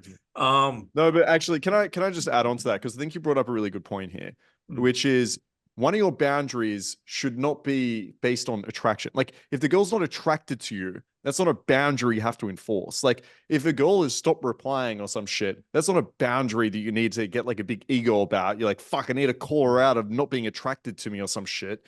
That's very different. I think sometimes you're right. Guys do get very egotistical and they're very worried. They're like, I don't want a girl to fucking disrespect me. And what happens is the girl's like, hey, my grandmother just died. I can't come tonight. I'm so sorry. Let's plan something next week. And guys will be like, damn, I'm not gonna, that crosses my boundary. A girl can never flake on me, okay? And they're like, how do I call this girl out? It's like, bro, settle the fuck down, all right? So there is the other side of this, right? There is the side where guys are trying to like enforce boundaries that don't need to be enforced. So if you're lacking value or the girl's not really into you, then you need to make sure you're actually building attraction as opposed to like setting a boundary. And if the girl actually has valid excuses for things, or there's like stuff that it's like not every single time you have to enforce something. So I think it's actually a good point you bring up. Definitely. It's like obviously there are the obvious boundaries, like you wouldn't let her do these severe things where you definitely won't let that happen. But there are cases, and we're probably all guilty of this. Like I had an ex-girlfriend who was a very bad person, and it's like there's a saying, I'm not sure if it's actually true, but like a frog in a boiling water or something, it won't jump out if it starts cold and then starts to boil. I don't know if that's actually true. I think the analogy is like you slowly heat it up, that little by little, it doesn't realize it's getting cooked alive, because it's just been like a temperature every few minutes. Yeah. Exactly. If it's like yeah. small enough, you don't notice the change. Yeah. That's how it was for me. I was just like too dumb to fucking pick it up. So like part of me is like, there is this problem of awareness. Like at which point do you have to say no? Because sometimes these things, depending on what it can be, however vague that may be, if she's particularly abusive, there's only so much you should let happen. But then it's like, do you want to continue this for the rest of your life? Obviously not, if you really think about it. So that's why boundaries are important. So for some guys, to calm down with this boundary setting is needed, like with the message game example. And for others, there's also this aspect of sometimes these things can kind of creep in and you just have to constantly be checking to make sure that this doesn't fucking take hold of everything. Like I wasn't very specific there, but this relationship of mine was such a fucking long time ago, so I can barely remember. But she was a fucking crazy one. I'm Like curious, that's Ice, what did they all you? say, but she seriously did go to mental hospital. Yeah, I'm curious, Ice. Did your friends ever come in and say like, dude, what the fuck are you doing with this insane person? Uh, I don't even know. Well, it was probably like I had another ex-girlfriend who was just like constantly fighting any new girlfriend I would get. They were just I don't know. Damn, I would just crazy. remember those things. Yeah, I think like having a good social circle here and some like close friends can also be really helpful. Even like within our community, we have guys sometimes jump on our live calls or they'll like post in the group, and you'll have other guys coming in and saying like, "Yeah, I don't think you should put up with this," or like, "I think you got to be careful here." And so even like as lame as it sounds, even if it's online friends, right? But or even like close friends telling you like, "Hey, man." The way this girl is like acting or like what you're putting up with here, I don't think is okay. Is really nice to be able to have. And I think like getting that third perspective, but you got to be open to it, right? And so if you're not sure, like honestly, the best thing to do is actually get feedback. If you're starting to see a girl, get feedback. Speak to your friends and be like, "Yo, you've met this girl. What are your thoughts? What do you actually think?" Like, you can say whatever you want. I'm not going to get upset. Like, tell me what you think, because this is really you can. I agree with you, Aish. Guys can get a little bit blinded, or it can be such a slow change you don't notice, or you like start making excuses, or you have that fear of loss. Sometimes it's nice to just have a really close friend that can be like, bruh, the fuck you doing? Okay. You never used to be someone that loved getting pegged. Now you're just getting pegged every day. What's happening? You sure you're okay with this? So yeah, I think it's nice to have. Hmm. I'll be honest though, like with this particular girlfriend I was referring to, I wouldn't have been ready for a conversation like that. I just didn't have like a support group or like those kinds of friends, and like I, especially person like me back then, we're a typical men. We just don't talk about these things necessarily unless we really have that kind of close friendship, which I never particularly had. I had like nerdy friends and they were just like so fucking unrelatable. So, well, I was also a bit of a nerd, but I was completely different in many ways. So, like, I personally wouldn't have been ready. So yeah, I think there's a big issue with like your own personal readiness and awareness to set these boundaries. So I feel like with any kind of discussion on boundaries, it's always hard to kind of pin it down because sometimes you're just not ready to take that kind of feedback, or you're just not aware that there's a pan of water fucking boiling you alive. But yeah, let's move on to the next one. Let's get back on. Actually, before we get into that, Mike, were you banned from YouTube? Yeah, all the bands came like in one night. I felt like it was a coordinated attack. This was like 2019, I think. Then I Yeah. restarted Oh, another was that channel, when and I it got a was ban all again. fucking happening? I think it was around the same time, yeah. And then I restarted the channel, and then I got banned again. And then every time I restarted, the banning keep getting faster and faster. So I'm guessing YouTube's banning algorithm is getting better at tracking. If you're banned, it kind of knows, oh, this guy's making another account again. So, yeah, maybe their AI system is getting better and better. But yeah, my original main channel got banned in 2019. What did it get banned for? Just basically, I got 3 strikes, but they all came like in one night. It was like 3 back to back. Same And fucking happened to me. I think it was like October 2019. wait, so that you restart another channel? So mine was a bit more complicated because I also get free copyright strikes like over fucking night. Like I think what happened was I got one copyright strike and I saw an email, and then the next day it was just complete radio silence and the whole fucking channel disappeared. All Well, my listen, if channels you can get a disappeared. lawyer or some connect, I'll drop you like 10 grand. I'll wire it immediately. You can help me get my channel back, or just or not even get my channel back, just remove Hey, my oh, that's nice. Guess where I used to work? where YouTube. I don't know. Google. Well, I'm taking that fucking money, Mike. Okay, I'm a Jew. So I'll, let's fucking do it. I'll, You know, I'll send. I You know how much probably money should. I probably lost losing my channel? Because I had 80K back then. I probably would have a 250,000 subs by now. But What? Yeah, holy, When you yeah, say for copyright sure. strikes, like who for No, what? I'm so confused. that's the thing. Like, it might be different for Mike's case, but in my case, I got copyright strikes from Real Social Dynamics. So I think what happened to a lot of people, not just me, was there was a real fucking panic, and someone, the account manager in RSD, who I identified publicly, went fucking crazy with copyright complaints, and then there was just like a complete fucking shutdown on my side in around October 2019. So I had a dispute with RSD about this because the account manager wouldn't fucking respond. He was fucking avoiding me. Support would never fucking email back. So I had to go directly to Owen, and Owen and Luke were the only fucking guys who were actually fucking helpful that I communicated with. And in the end, it was Owen who resolved it for me. It that's took pretty. almost a year, but I didn't care about the channel about dating that I was running. Like the catch was I was doing content for RSD. They specifically commissioned me to do some fucking videos for them to promote their events. And then they came back and fucking copyright striked me. Yeah, that's It's like crazy. that's fucking dark. That's fucking cold, and that's just not cool. And like obviously the account manager didn't fucking understand that. But it took almost a year to get my channels back.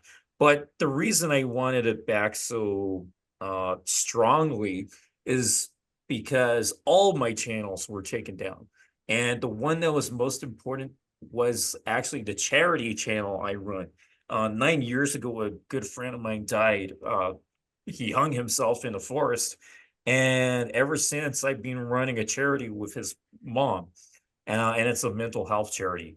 And just because my account was connected to this other account, because I just switch accounts, it was also fucking taken down. So they literally damaged the charity value. But anyway, this thing was fucking long ago. Everything's resolved now. But yeah, that happened, and I managed to become back on YouTube. I did abandon my dating channel and start Game Global from scratch. But even bigger than before, even though we're still quite small. But Mike, I can definitely help you. I used to work at Google, and my co-founder for MGAI also used to work at Google and YouTube. And I'm Listen, I got a probably fat gonna check have, waiting for you. huh? I said I'm willing to. Yeah, I got a fat check waiting for you. Just help me get them banned. You get off your phone, get a fucking pen, and get that check. Write it down fucking now. I'll Zelle ready. Get the transfer wise or There we go. Bitcoin, whatever form you I'm want to probably gonna want. have to RMB, I'll uh, send it to you. It's a Chinese dollar, anyways. perfect. I'm probably gonna have to cut this out because I probably shouldn't be saying this, but I'm actually taking Just Pearly Things to the Mhm. Google headquarters next month.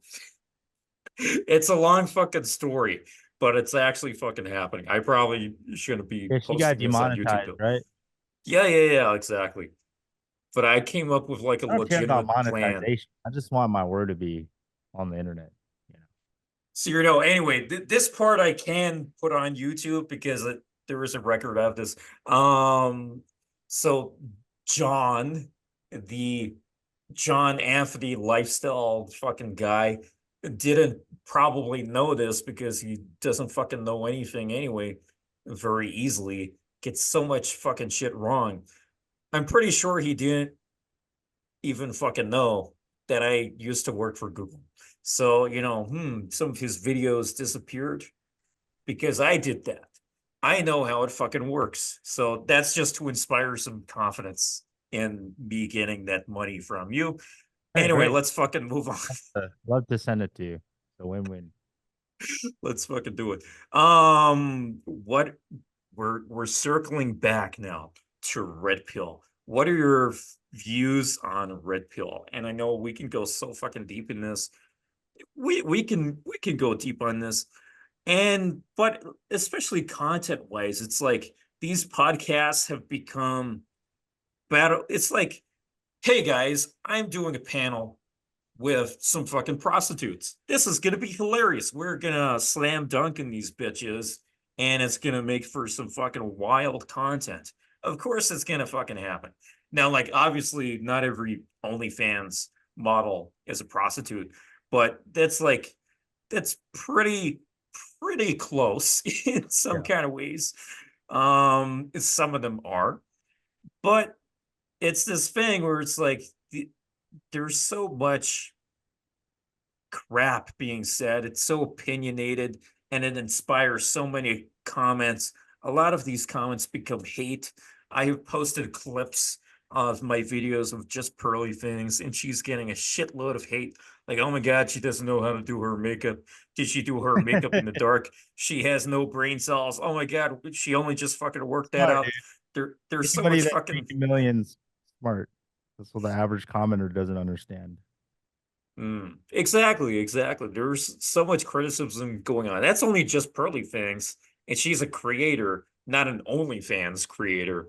But anyway, yeah, I don't know where I'm going with this, but I'm just struggling to understand how wild the appeal is and how actually practical this kind of thing is. Yeah. I think there is only one way this would have, I mean, if you look at what attracts attention and how these podcasts are formed, it totally makes sense, right? If you think about it, a lot of these podcasts are, based in Miami, is based in LA, right? Some of these podcasts are relatively big. And what types of audiences naturally draw? Girls that want fame, status, attention, right? You're not going to get a girl that has a PhD in MIT to go on these podcasts. It doesn't make any sense, right? Like it doesn't synergize with her career. I or have anything. seen that, but at the same time, she said she had OnlyFans too. Like I have seen that a few times. It's just there's only one way this could formulate and coalesce, which is girls who want attention, and they're usually those types of girls. And I think also for short form content, you're not going to have an intellectual debate. They're going to be wild generalizations, right? And it's designed to get views, trigger the male audience. And it's not necessarily because like our generation is for self-development. We're actually trying to change things. I think a lot of these content creators, they're not really in the coaching business. They're just more in the AdSense and they're just trying to get virality. So it doesn't matter what they say as the things go viral and get views, right? But then the average male audience, they can't distinguish it. They're just processing what they see. And I'm sure if you're an average dude who doesn't have a lot of ambitions and you're just getting programmed by all these like red pill content, you're going to think that, oh, every girl out there is going to be an OnlyFans model. But like what percentage of like if you actually go out there and you talk to girls in a normal, at a mall or whatever, like what percentage of the world are OnlyFans? Less than 1%, right? So it's just like what you see so far from reality. Yeah, But another piece of internet bias. I mean, it's just one big selling of cope, right? Like it's all it is. I agree. Like it's basically a bunch of guys that have been hurt by women that go on a podcast and talk in front of a mic about how women suck. There's a bunch of guys that have been rejected by women that see this and say, yeah, you know what? Women do suck. And then basically, I guess their message is women suck because they're super entitled and have crazy expectations. And so then they bring on like 3 women that are super entitled and have crazy expectations. And then they're like, yeah, see what we're talking about? I agree. It's just a selection bias here. They reinforce their beliefs. It's a way that they can all circle jerk each other and tell each other, see how women suck.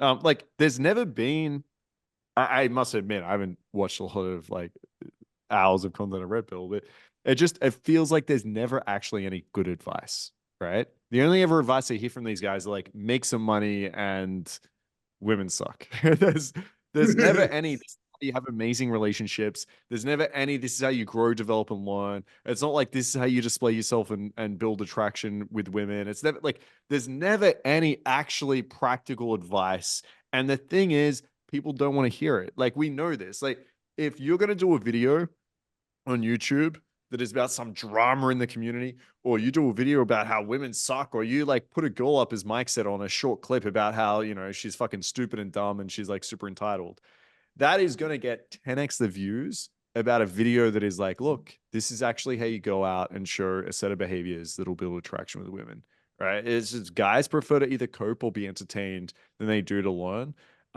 Which, you know, it's kind of sad. But if you're the guy out there that's like, hey, you know what? I'm watching this video on actually how to get better, and I'm going to ignore a little bit of the entertainment shit. In 10 years' time, you're going to be in a relationship that you've chosen, that you want to be in, whether it's exclusive or open or however you want to run it. You're going to be in a much better position than a guy in 10 years from now that is still unhappy and mad, but is watching some cope stream about how women are entitled and are on OnlyFans or some shit. Also, if your podcast is based in Brickell, Miami, you're already like out of touch with reality.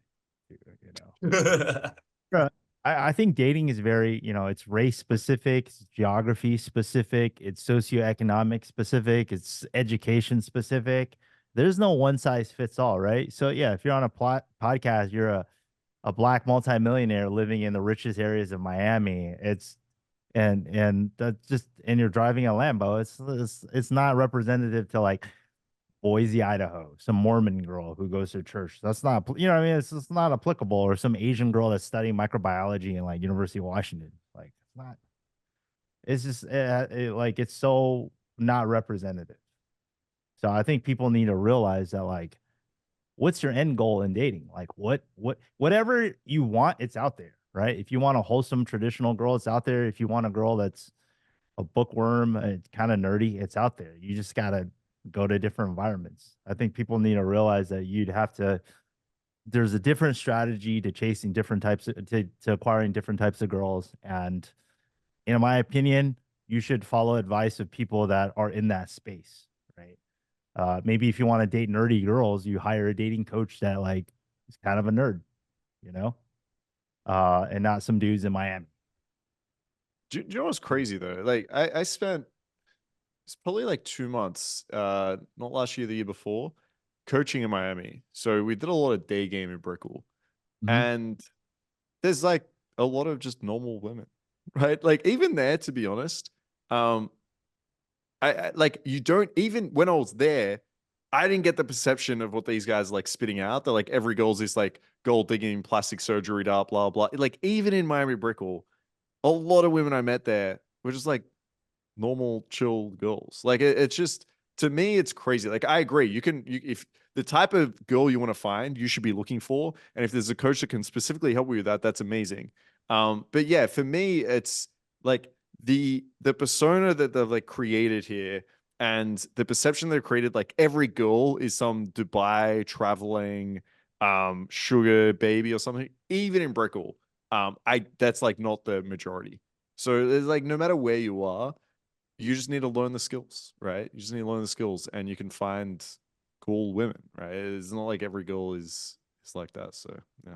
It's not like every girl is going to Dubai and getting shit put in their mouth or whatever the fuck is. Yeah, I think quality girls is going to be exceptionally rare, right? Like that's the point. Like you talk to 1,000 women. At the end of the day, let's just say you want one real long-term relationship, right? It's like let's say you're going to marry one girl.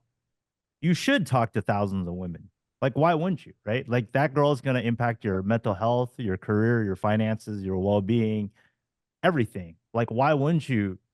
Like doesn't make sense to talk to 3 girls and pick a wife, right? Like you should be talking to 1,000, 2,000, 3,000 girls. Why wouldn't you? Like because you just got to get one right, right? So I was watching Alex Hormozy. It's like that's the right way to do it. And I think a lot of guys make the mistake is they don't put in the upfront work, right? They kind of latch onto the first girl or the second girl that interacts with them, and statistically, that's not going to be the best likely fit, right? So, so if you're looking at volumes, if I'm going to pick the highest quality girl that's aligned with me out of 1,000 women, then you know you're pushing odds in your favor, because I think it's not just the girl that's well adjusted. I think just like lifestyle habits, education, the way they invest and take care of their finances, those all play a part. So I think I don't know where I'm going with this, but I think Yeah, I it's agree just with you here, there's man. yeah, if you want an exceptional woman, it's rare, right? And it goes back to, it's not even a woman thing. It's all people. I think exceptional women, exceptional guys, they're both going to be rare. And I think as as men, as we work on ourselves, as we become more and more rare, I think it's important to also like find an equal caliber girl, right? I think that's why um you know, if you look at celebrities, rich people, they kind of all just hang out with each other, and they're not they're not randomly dispersed, right? You're gonna have to go to specific areas to target the girls that you ultimately, they're just not randomly hanging about, right? You want a smart PhD girl, you're not gonna find it at the mall, or very low probability. So Not if you saying guys have your own types, whatever they are, where do you go for your preferred types? I think that's gonna, for me, that's gonna change over time. And also, like, to be honest, um, I think you can find your type regardless of what it is, unless it's like hyper specific in a lot of different situations. Like, I think you can go to the club and still find the girl that is like slightly introverted, likes reading books, and likes staying at home. Now, are you better off finding that girl at the library? Maybe, but then there's like also less volume at the library. Um, so yeah, I'm kind of the belief that yeah, if you can like pick, like maybe you're into witchcrafty girls or something and there's like some witchcraft convention, yeah, sure, go to that. But outside of these like hyper specific niches, then you can go to a club and there's so much volume there that if you meet like fucking 20 girls in the night, you're probably going to find someone that's like closer to your type out of those girls.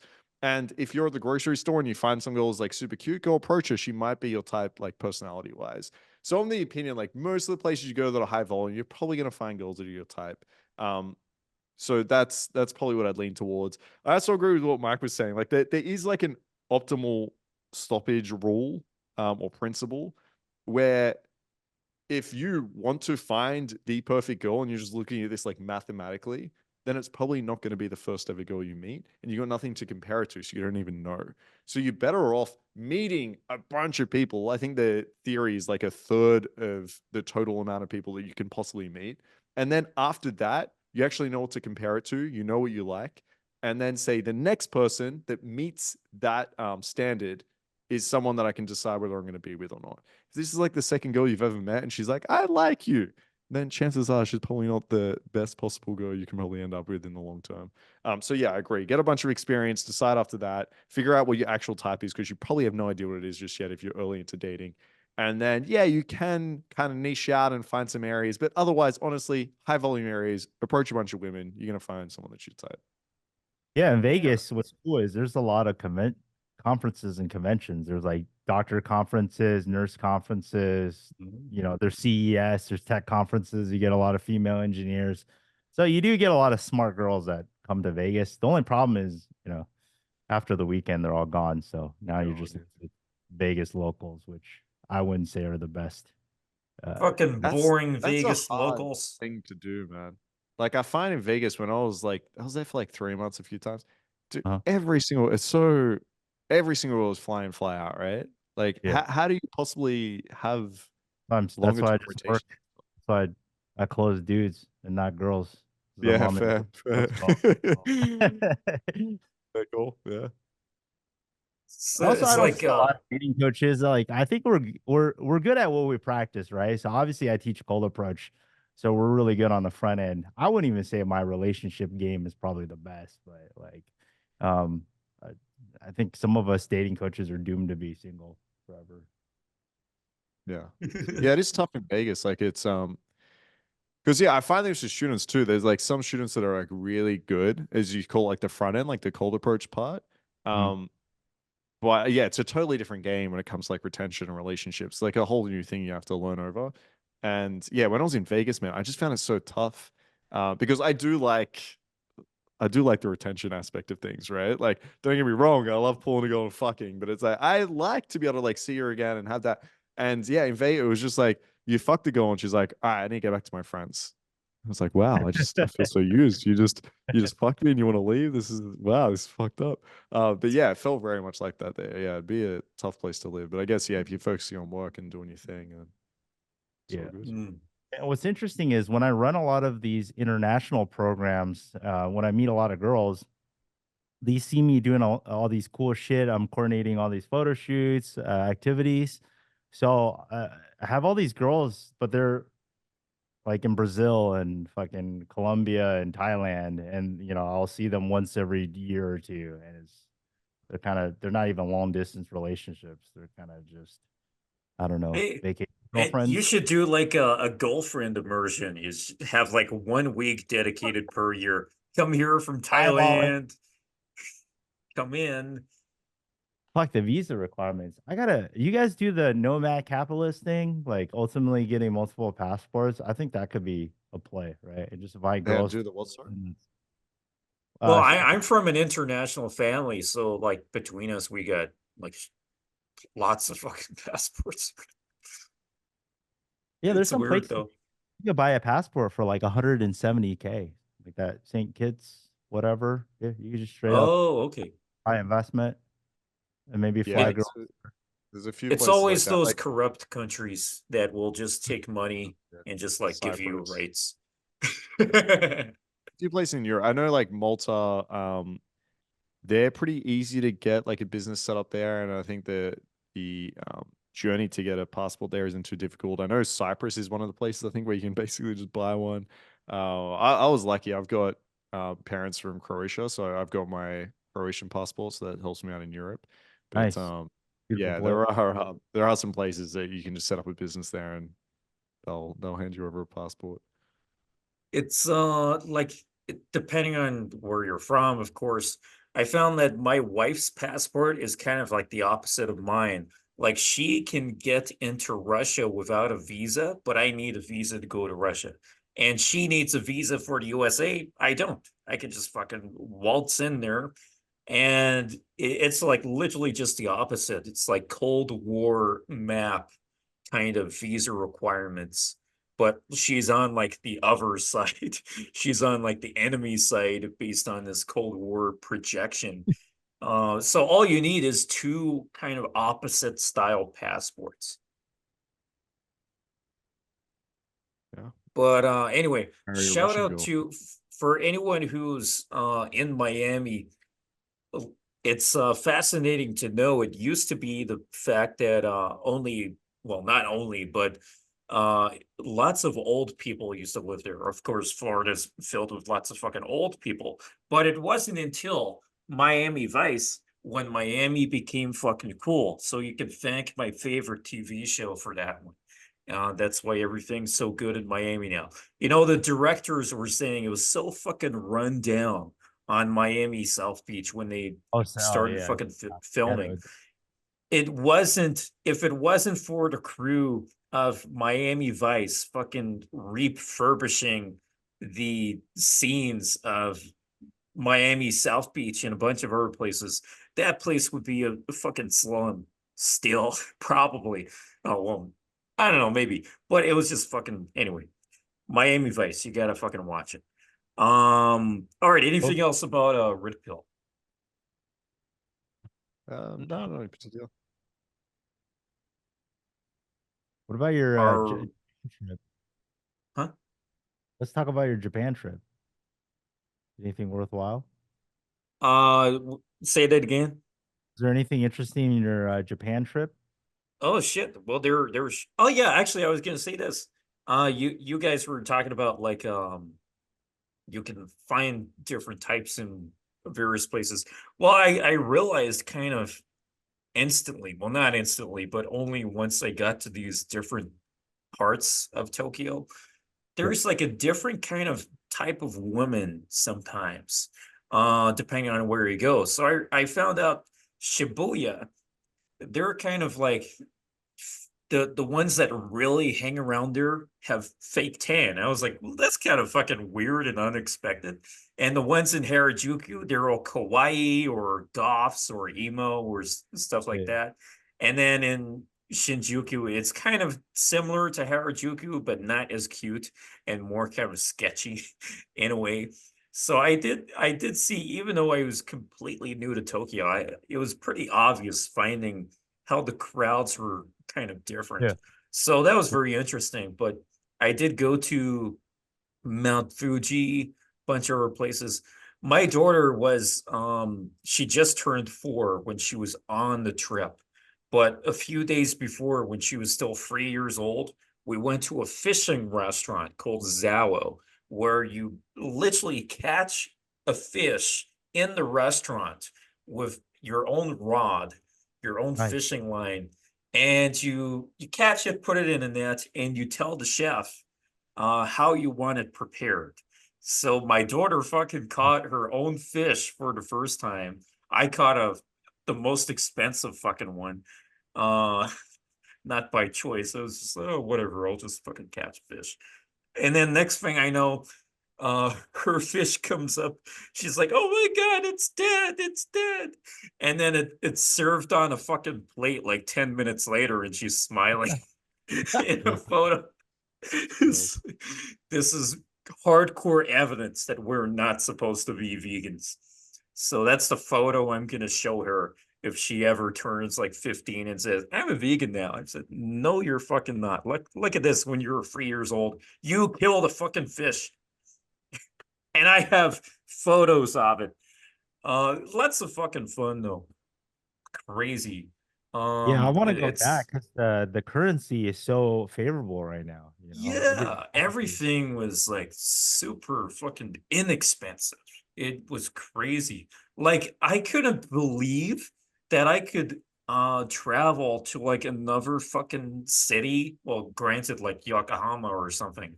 for like so fucking cheap. Like, I don't know, $7 to go to fucking Yokohama. That's like 1 or 2 hours away from Tokyo. Any like, especially in England, that would like, you can't even go to another city for that fucking price. It's like you can't even go to the other side of London for that fucking price. It's crazy expensive. But Tokyo, getting around was so fucking cheap for trains. Was free by the J rail, right? You got I that? didn't do the JR pass thing. I was Oh, only okay. sticking to Tokyo. So Oh, okay. next time I'll go around like all of Japan, but I was specifically doing Tokyo only. But shit, I didn't realize how fucking beautiful and attractive so many Japanese women were, like everywhere, every single day. I'm like, oh my God, I did not expect this. Like perhaps like I have dated a few Japanese girls before, and most of them were pretty cute, and the others were like professionals. So there's like a pretty well, one's black and white and one's fucking pink and white difference between those two types in my experience. But like I didn't expect there to be like full on fucking some of the most beautiful gold Asians I have ever fucking seen. Just like anywhere. It was crazy. You go to a maid cafe just for the lulz? Yes, I fucking did. I thought it was for the fucking kids, but I go in there and there are a It's like bunch all of these like virgin guys. 40-year-olds. Oh man, just I think Japan is like the most depressing place for dating. It's gonna be just virginity. Nobody's having sex. Everybody's dying of old age. Virginity rate is like over 50%. What You the can buy a fuck? house for 20K now. Did you know that? For the I gotta price go back there. Yeah, Damn. like in Kyoto, just because like you think about it, if every family has one kid by the second generation, it's like 4 to 1, right? And then all the old Hmm. people just die off. You have all these houses. So Yeah, I seen documentaries where because of their growing elderly their aging population, there is a they have like this charity that checks on people because some of them are dead and none of the neighbors know and none of the family members know because nobody fucking checks on them. And Yeah, then they just like go through their possessions, and they're respectful about like certain objects. It's like, oh my God, like they just fucking died alone and they'd be dead for a few weeks and nobody fucking knew until there was such a smell from their decomposed body. It's like what always sticks with me is the story of Lane Staley, the lead singer of Alice in Chains. Uh one of my favorite 90s bands. He was dead for a solid 2 weeks, I think. And it wasn't until a neighbor like noticed the smell or maybe noticed that the cat was just like constantly crying out for help. It's like the fucker was dead for 2 weeks and nobody fucking noticed. And that was in the USA. Like, goddamn. But anyway, like it's weird because I went to a lot of places to bring my daughter because they're like kid friendly places, but I found like, damn, there were no kids here. It's like it's 30-year-olds, 20-year-olds, 20-year-old women, 30-year-old women just like going to Hello Kitty and all this kind of shit. Oh, it's crazy. But they're pretty attractive. do you see all the no sexual harassment signs? Like, no inappropriate touching, no this. Where I Maybe do went I to a saw like club. There's like 20 signs of what not to do to women. It's like, Jesus. no goddamn. groping, no forcibly kissing, no this, no that. I think I Maybe saw I saw like only a few These instances are of like in that, but clubs or just in the streets? I can't remember. Damn. Yeah, it was kind of crazy though. Like we went to a Maid cafe. Like I was with my daughter the whole time, and like go in there, just like it's really not for kids actually. There, it's for like creepy 40-year-olds who just want to look at women. I went to Japan with a girl and I tried to vlog the maid cafe. They were like really gung ho about like no filming in there Yeah, because yeah, they yeah. I started filming as didn't soon want as me I to got in expose there, and all they the. said no filming. But I fucking got the footage anyway and put it Yeah. on Google Maps. So I'm gonna get a shit ton of views on Google Maps now.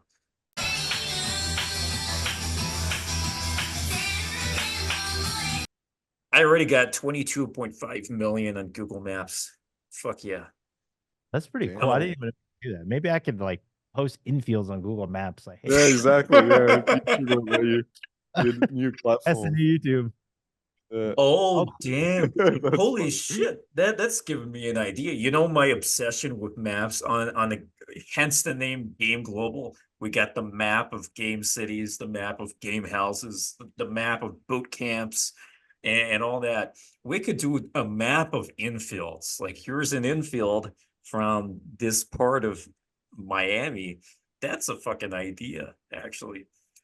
Pretty Yeah. pretty fucking lame one, but that'll be pretty funny. 25 million views. Do it. Yeah, goddamn. Like for real, they do get like impressive numbers. But you know, if nobody else is uploading videos of like a maid cafe, and I'm like one of two or three who managed to quickly get one, then that's a shitload of views. But you know, it doesn't really count to anything. Anyway, yeah, Japan was pretty cool. I thought it was pretty cool. Lots of attractive women everywhere, but they were never with guys most of the time. Like it did good. happen, but But like female Joey, friends most of the time. taksan onna desu I don't know what that is. means lots of women in Japanese. Pretty crazy though.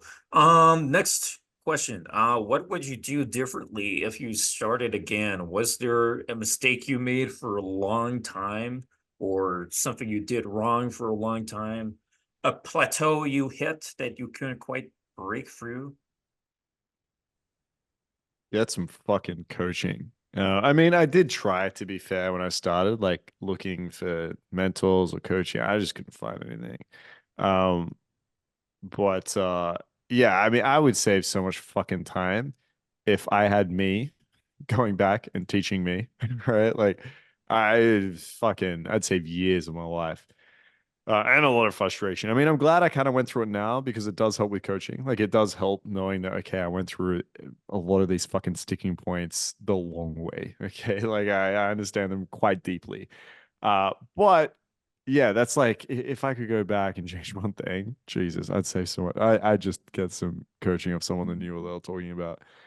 So that would be the biggest thing for me. Other than that, I mean, there's so many mistakes I made from like spending way too long with AA and not pushing through that to not understanding what actually built attraction. I was so worried about what I was saying. We spoke about this earlier instead of like how to say it. Not understanding sexual value was a big early mistake. So there's so many fucking things, like every sticking point. But for anyone like asking that question, I guess it comes from a place of what mistakes should I avoid? And that would be trying to like waste so much time doing this shit yourself. Like get mentoring, get coaching, even if it's just like, even if you can't afford it, have some wings and just have them give you perspectives, like some things you can improve because they probably have even like a rough idea. But yeah, just that feedback is insanely useful. So go and get it. Mike, what are Uh, your thoughts? yeah, for me, I wouldn't change a whole lot in terms of game, but I would say if I could redo my 20s over again, number one, I think I should have studied computer science instead of chemical engineering. Just seeing so many of my students like do computer Typical science Asian answer. coming out of college, making 300K a year, working at Google, working fully remote, and they just like move wherever the fuck they want, and then game, and they work 3 hours a day.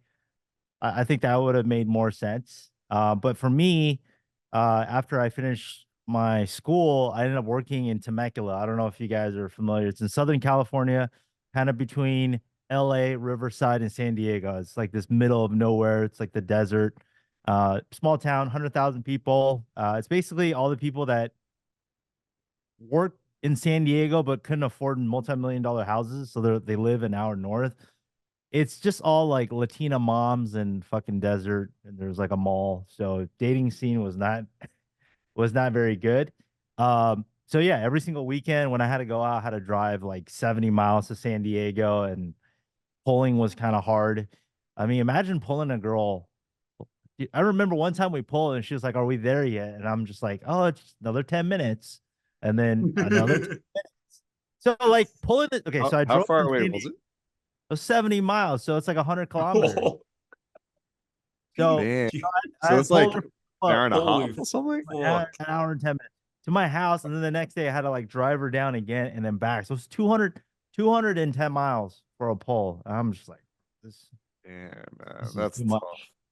Yeah, I But used to do like 40, 50 minutes, man. It's that yeah, are we there yet question is fucking annoying to hear. Jesus. yeah. On the flip side, I think it really helped me hone in on my verbals because shit, if I can't pull, might as well just stay for interesting conversations. But yeah, as far as like other than city and career choice, pretty happy with my growth curve for game because I did have a mentor, and I would say within 2 years I got to the level that I was happy with. Um, yeah, that's basically it. I think when you make more money, it's just a lot easier to progress. Like make more money and then spend that 10% of your salary and just get the experts and short circuit your life. Because I think for most guys, you're only going to get good at one or two really like become a subject matter expert at a few things, right?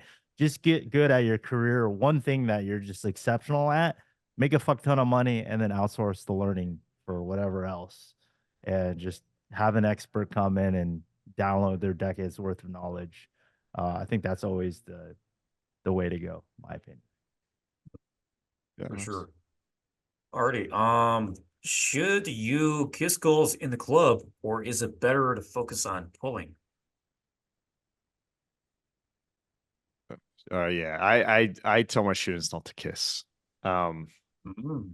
I tell them not to try escalate too much. The reason I say this is because so many guys are focused on this. So many guys try to replace Mhm. good game with groping the fucking girl. Maybe they should have more of those signs from Japan, but they just get to this point where it's like they're so desperate for the makeout, and then they get it and they seem so happy. And it's like all you're conveying to the girl is that you feel super excited about this little validation that she gave you. You hand over all the power. It doesn't usually build anything. Now, I say it as a general rule, but there are exceptions to this. If it's me, yeah, I make out a lot in the club, right? Or half the time or quarter of the time. Um, and some of my students, they're really good at it and they can make out in a way that builds tension. They can actually show some value through the makeout. They can give the girl an idea of what a sexual interaction them would feel like. So if you're a guy that can make out with a girl where it looks like this and the girl gets close, you kind of pull away a little bit, you're building some tension, you run your hand up the back of her hair, you grab like a fistful of her hair and you move it and you make out, you pull back, you tell her that's all she's going to get. Or maybe you like tease her neck a little bit. All these are amazing ways to build sexual tension and to show some value. So if that's how you're going to do it that way. If you're the guy that's like really needy and just trying to get a makeout to say you got a makeout, then you're better off trying to build sexual tension through your verbals. You're better off like allowing the girl to chase a little bit and not go for it. I would say even during sex, like even when it comes to sexual escalation back at the house, I think the best way to escalate is through a massage. Massage, start eating her out. You can go to fuck it. Like, honestly, if I look at like half my pulls, I probably don't make out with the girl until after sex or like the next time I meet her. It's just not an important thing that you have to do. So to these guys, I'd really ask them like, why are you going for the makeout? If it's because it's building sexual tension, you're developing some value here and you're moving it forward, do it in that way. If it's just because you think it's some step that you have to do and you feel really great about getting a makeout, then maybe avoid it. Yeah, I agree. Probably 70-80% of my pulls, I don't go for the kiss. I think a lot of times, I had a student make out with a girl 16 times. I'm like, all right, what did you do? You know, like, what's the difference between 15 makeouts and 16 makeouts? Like, what did you change here? He was like, oh, I don't know, right? And also, a lot of times, if you're making out with a girl in front of her friends, sometimes you trigger like the mama bear of the group to like become overly protective too. So I've seen a lot of sets where the girl's on, the guy's like, oh shit, let me unleash 10 years of no kino on this one girl that will let me kiss her. Yes. And then and then the friends are like, what the fuck? And then they just grab her away. Right. So I think, dude, to be honest, like after you've been in the game a while, building attraction is not even that hard. The bottleneck comes down to logistics and solving any downstream issues. Most likely, you know, if you know what you're doing, you go out every night, you're gonna find, you know, a couple of girls that are gonna be down. It just comes to like, can you isolate her from her friends? But yeah, a lot of guys get too obsessed with the make out. They don't really see the long term vision or the picture, and it's not. I don't think the make out's really necessary for pulling or closing. I've had girls that, and some girls are kind of weird, right? They see kissing as like a very intimate thing. I've had girls be okay with sex but not want to kiss, right? And so it just also differs between girl to girl. Some are okay with it. Some just have weird intimacy issues where they think like kissing is reserved for boyfriends and whatnot. So yeah, it's okay to do it. You know, you do it once just as a litmus test for compliance and make a man a woman. But you know, after one makeout, I think the diminishing return kicks in. Like there's really no point in doing more than that or too many times. Hmm. My perspective on this is pretty straightforward, I guess. It's merely the idea that it's better to withhold kissing in order to build some kind of sexual tension. So getting a kiss with a girl can be some form of validation. And then there got to be so many guys watching this that have managed to get plenty of makeouts at nightclubs. And then what happened? Nothing more. She went away, she disappeared with her friends. You never saw her for the rest of your life. Maybe you exchanged phone numbers, but nothing else really fucking happened. It's merely partially focusing on pulling and partially just the fact that you're building up sexual tension. And then at least you're actually doing something that lasts longer rather than just like getting a self-validating kiss for both of you and then just disappearing off into the night separate ways like nothing fucking happened. So it's way better to withhold it in my experience and to actually pull her, and it does help, than to actually just do it in a club. Yeah. Artie, what was I gonna fucking say? I fucking forgot. I can I'll stay for one more question, Ice, and then I gotta bounce. Artie, what are some cities you guys mutually know relatively well? So maybe you both know Vegas very well, Miami, New York, or any other cities we can think of. Sydney. I haven't been there. No, Yeah, I mean, not Sydney. the places like coaching gaming is like going to be like some in Australia, Bali, places in Europe, so like Warsaw. I've gamed through Croatia, Budapest.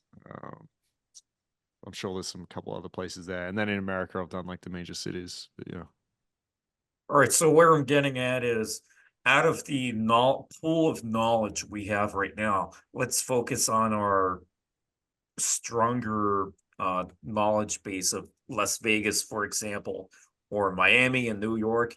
What kind of things can we mention about Las Vegas, for example, that could be useful to guys in terms of dating and night game, day game, whatever? Yeah, so one thing about I like about Vegas is anybody can get in, so you don't need to know people if you get on the guest list. So it's just very it's like a very equal sort of thing. You go out in LA or New York, you kind of have to know people or you're gonna have to tip them. Vegas is just like you show up on time, you put yourself on the guest list. It's just very low friction. It's easy to get in, easy to get out. So I like that aspect. Logistics are good. I would say it's pretty even spread of demographics. So like there's white girls, there's Latinas, decent ratio of like Asian girls. So it's a good mix. I would say night game is probably number one in the country, but day game is pretty mid. I don't think day game in Vegas is that amazing. Just number one, the malls here are pretty meh. Uh, there's only a few good malls. The other ones, it's a lot of families and just kind of poor quality of sets. And also a lot of girls are going to be leaving. So, I mean, if you just want to practice approaching and just have a conversation, day game is okay. But like I said, the odds of you actually meeting up with a girl, especially if you meet her like Friday and Saturday, it's going to be hard just because most girls have plans. They're celebrating something. They're already like going out to dinner with their girlfriends or they're going to clubs. So actually meeting up is hard, especially with tourists. If you're trying to date locals, there's a probability, but again, you're gonna have to be staying here a little bit more long term. I think one thing that's really good about Vegas is there is a lot of competition. There's kind of a misconception that every girl in Vegas is DTF and it's going to be super easy. Well, it's not. You're competing with guys that are dropping 5, 10K on tables. You're competing with other dating programs. You're competing with guys that have been living in Vegas for 6 months, a year, that go out every single night.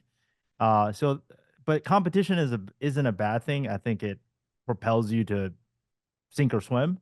So, and it teaches you to how to like make shit happen quickly. I think if you have the ability to escalate and pull quickly, you can dial it back and do it slowly. So, yeah, I think if you want to learn night game, if you want to deal with like complex variables, complex situations, bigger group sets, is very good good in that regard. And also I like the fact that the clubs in Vegas are not very much they're not it's not a specific demographic. It's not like one type of groupie or it's very diverse.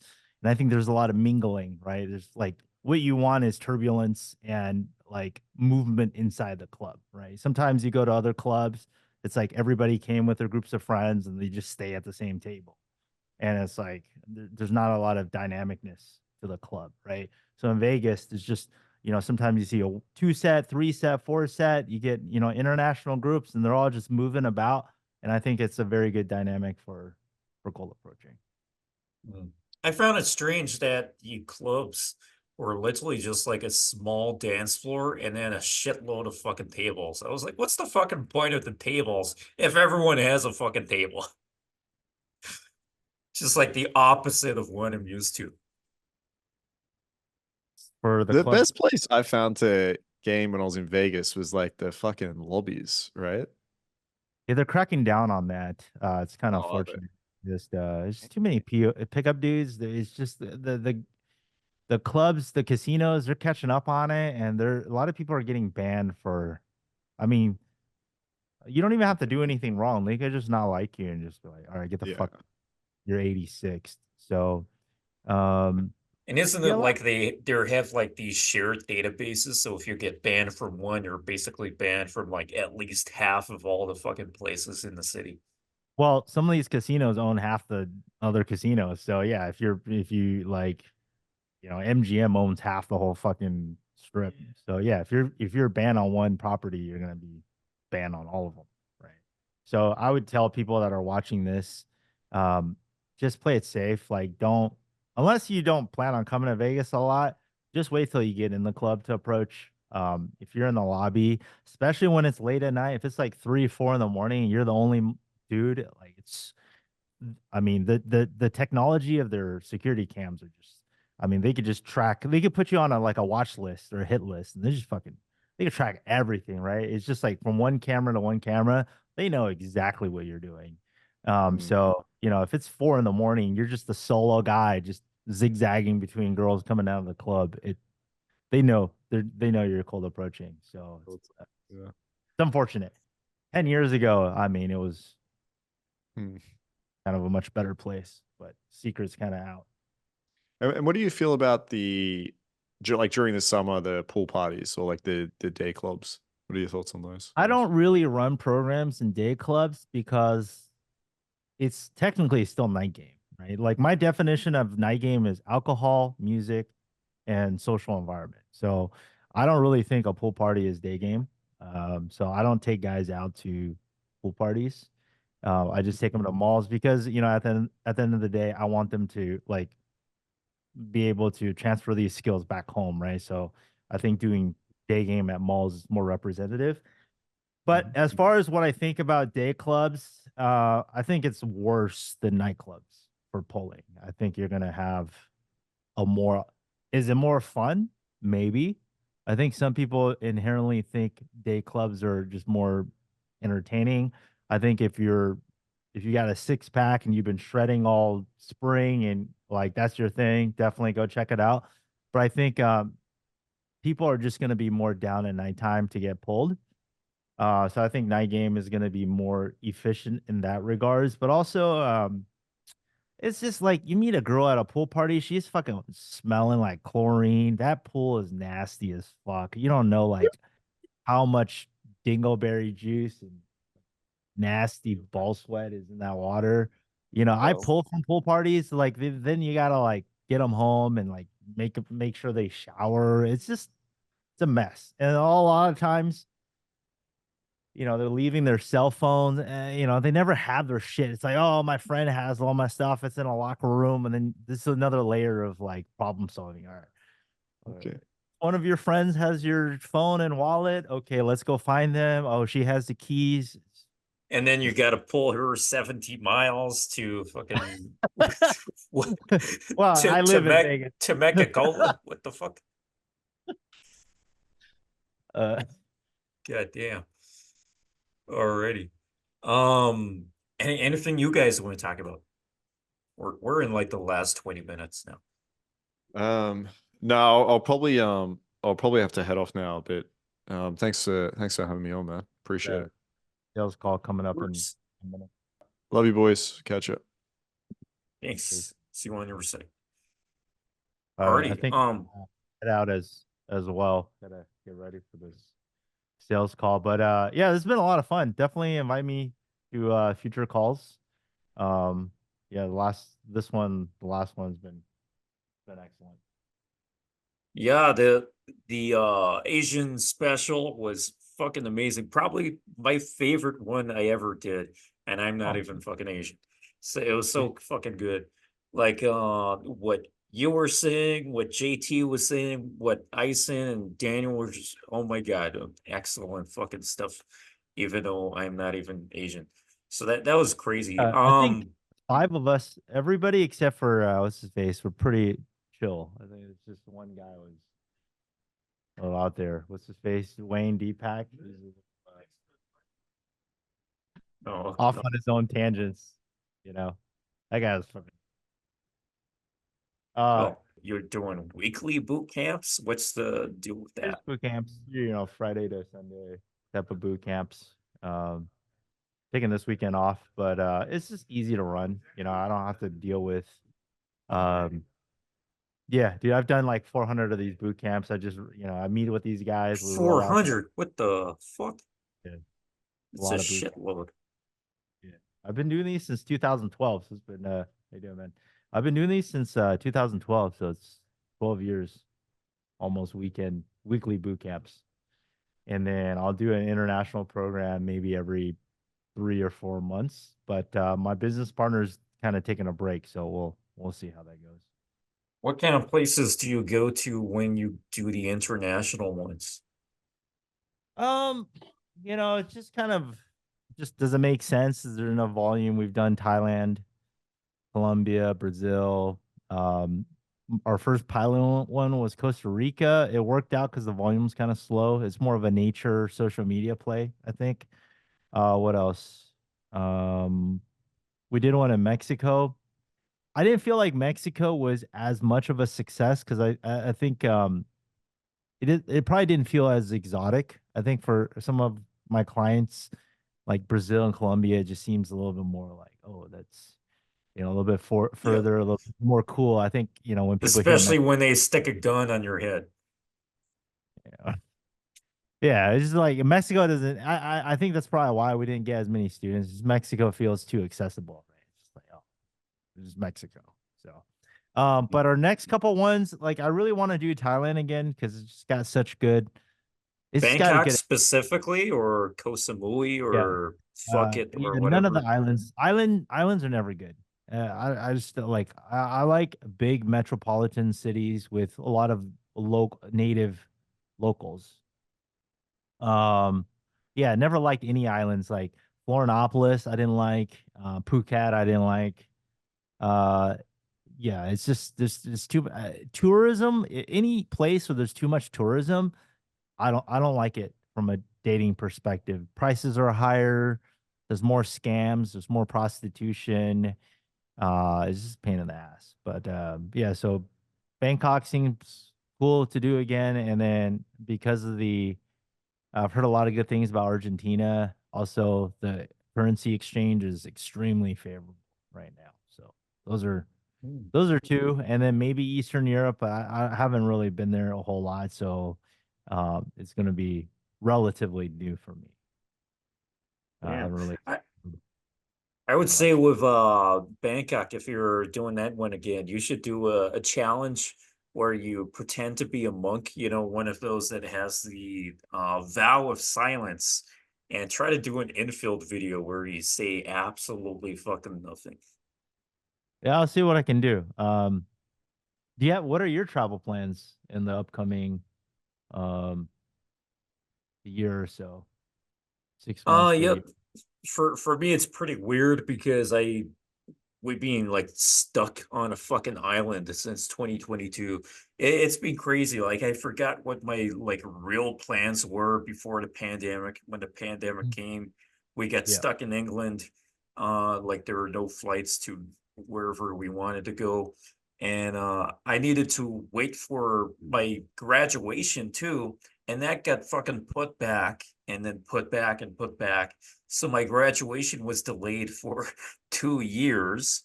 And finally we went back to Peru.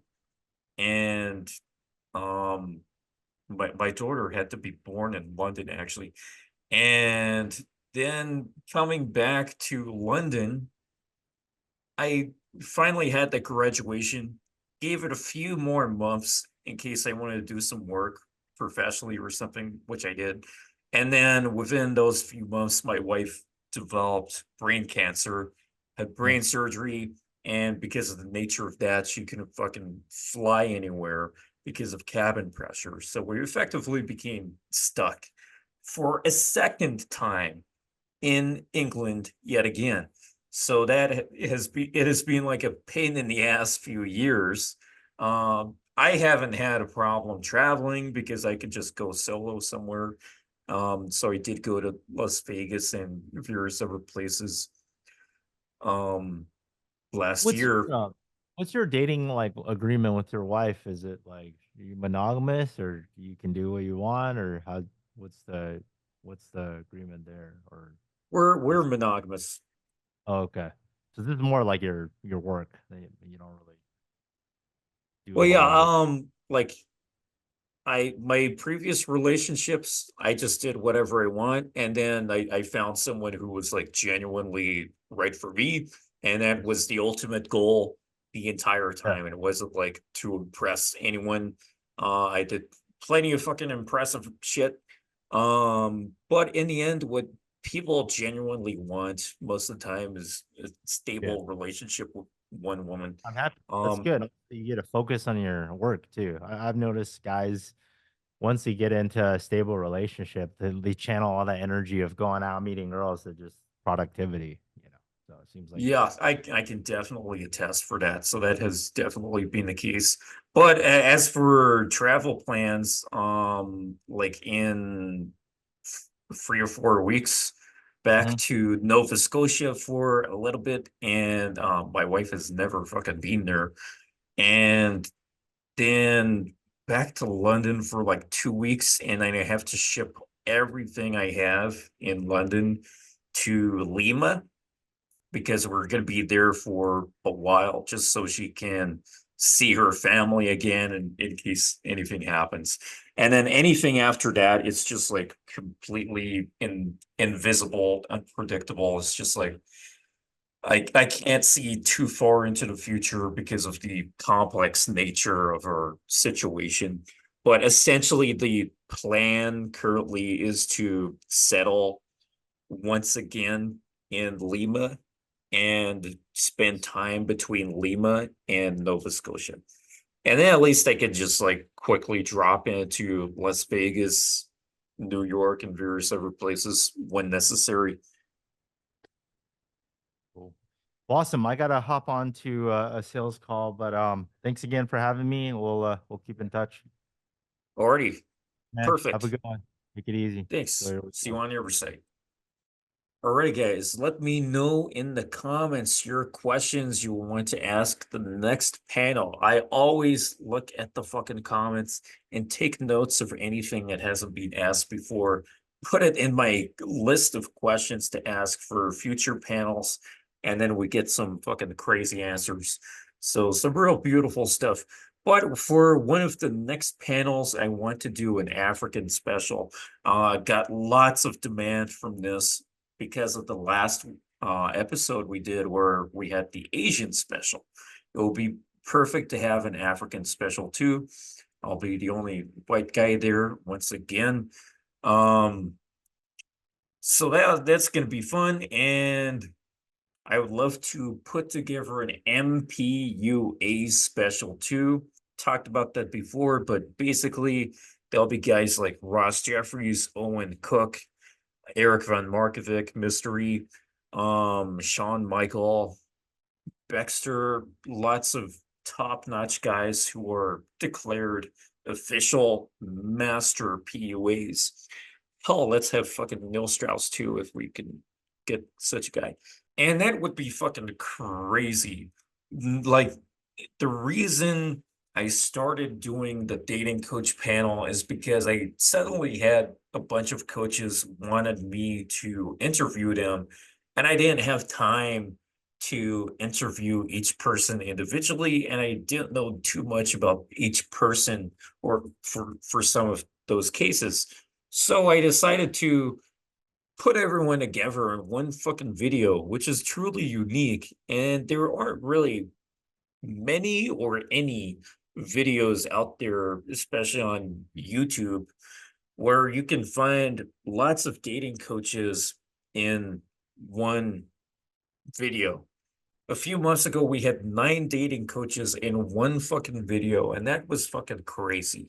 I've been doing this every single month since the very first one, and I intend to keep this going, but I'm definitely going to need your help in identifying new coaches. I don't really watch other people's content. I'm kind of living under a fucking rock in the last few years, so I don't know who's out there. So if you know a dating coach with some kind of YouTube presence or some kind of significant presence on the internet, send their names to me or connect me with them. I would love to feature more coaches on a panel. Of course, we have a lot of regulars, which is wonderful to have, but the policy that I have is not to have the coaches come on more than 2 times consecutively on our episodes. That way we can at least make sure that there is variety and mix things up.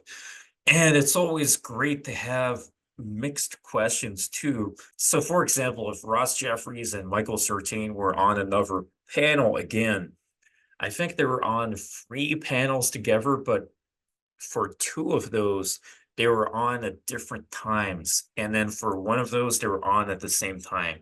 So it finally fucking happened a few months back. But if they're back again, I got such an excellent fucking question for both of those guys. And it's a great opportunity to explore different perspectives simultaneously, even if an idea is similar or kind of contradicts someone else's idea. The value here is that you can learn from so many different perspectives. And when the answers are very similar, it follows a pattern, and it just becomes abundantly clear that that is the right answer. And even when there are some differentiations in opinion, then that's okay too. People have different experiences. Everything's valid. It's just so fucking helpful to see and hear these perspectives all at the same fucking time in one video, as opposed to all these other videos where we're just getting a little bit of information here and there. But once we see the bigger fucking picture, we can really excel in our game. So that's kind of the aim behind this. But that's not something that was planned initially. It's just something that I realized from the first episode. Comment on a video with your questions or a supportive comment, or the next woman you see is going to peg you in the ass. And subscribe if you haven't already. If you haven't already, you should fucking do it right now. And if you still haven't already, I'm getting fucking impatient now. I took it upon myself to create this beautiful map called the Community Bootcamps map. It is a live map updated every Friday to show boot camps across the planet that you could participate in. There are boot camps all across the USA. I would say all across Canada, but really it's just Toronto. Each color is a different company or instructor. So you can see in Los Angeles, for example, there's Self Mastery Co., which is basically Owen Cook, Julian Blanc, and Jeff Allen from Real Social Dynamics formerly. There's also ABCs of Attraction, which is JT Tran. And there's also, in this case, Brandon and Jesse. This map is updated live, so maybe by the time you see it, things will look a bit different. There'll be new ones. There'll be some that disappear because they already happened. Here we got in Scottsdale, Eric von Markovic, Mystery. A few currently listed in Texas, a few in Miami and New York. The New York one is looking beautiful right now. So many different ones you could see, and not all of them or only weekend boot camps. So this one, for example, this is an entire month.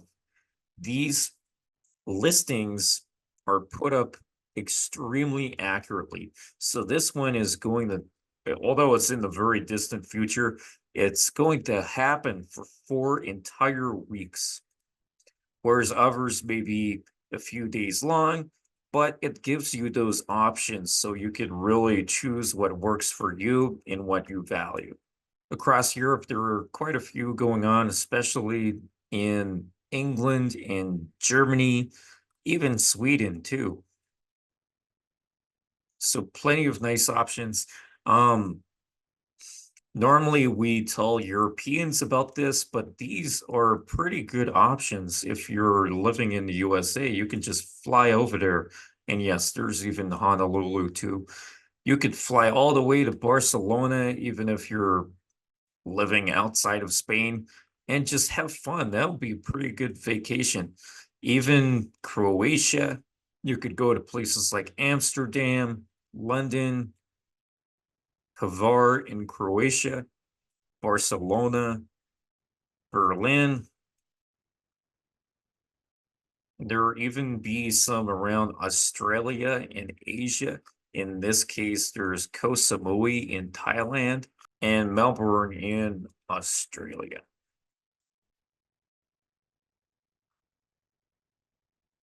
So there we go. Check it out on the website and you'll be able to pick and choose whatever works for you. Some of these even have exclusive deals. So for example, ABCs of Attraction, you can use this code for a $500 discount.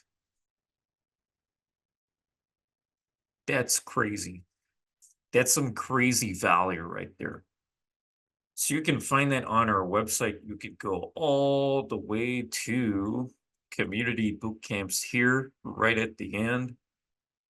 You could also go to the groups page, my favorite page, where you can see another map.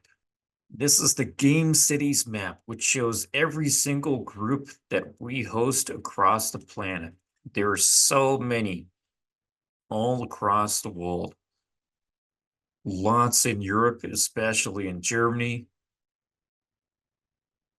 Lots in the USA, quite a few across Canada. Even over here, like how fucking crazy is that? So the crazy part about this is you'll be able to join your own local group, even if you live in another city. So for example, if you live in Reno, it would make sense to join groups like Las Vegas, Sacramento, and San Francisco, maybe even San Jose. If you live in Tacoma, just join Game Seattle.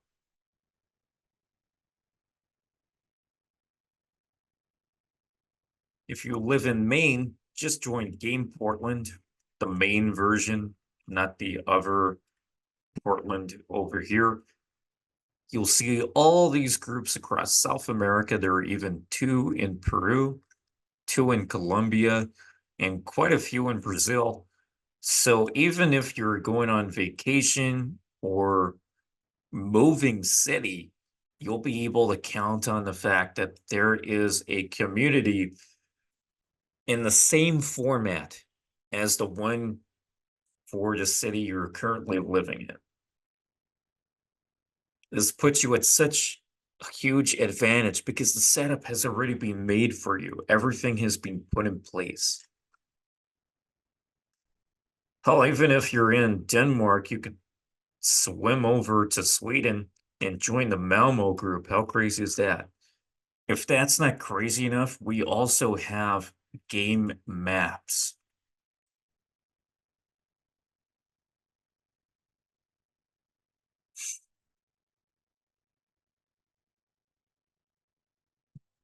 This means that even if you're in Amsterdam, you can find date locations. If you're in Bangkok,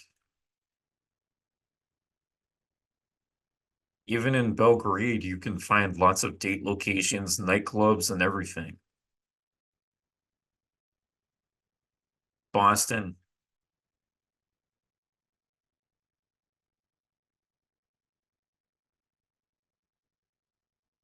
Lima, London, Los Angeles, Madrid, Mexico City, Miami, Montreal, Moscow, Munich, New York, Ottawa, Paris, San Diego, Sydney, Toronto, Warsaw, Washington, D.C. We got so many of these. You'll be able to use these to find clubs, date locations, places to do a day game, places to do a night game, malls, game houses, and other things. If you're unfamiliar with game houses, basically, there used to be a thing called Project Hollywood. It was made famous by Neil Strauss's book, The Game. But today exist other game houses across the planet. There are 2 in Las Vegas, for example.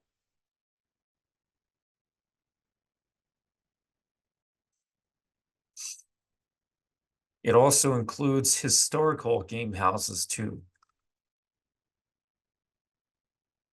You'll find Toronto,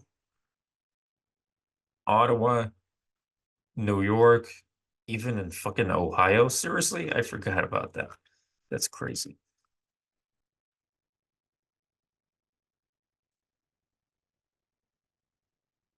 Even Australia has game houses too. So the idea behind this is that you could live with other guys who are into the game,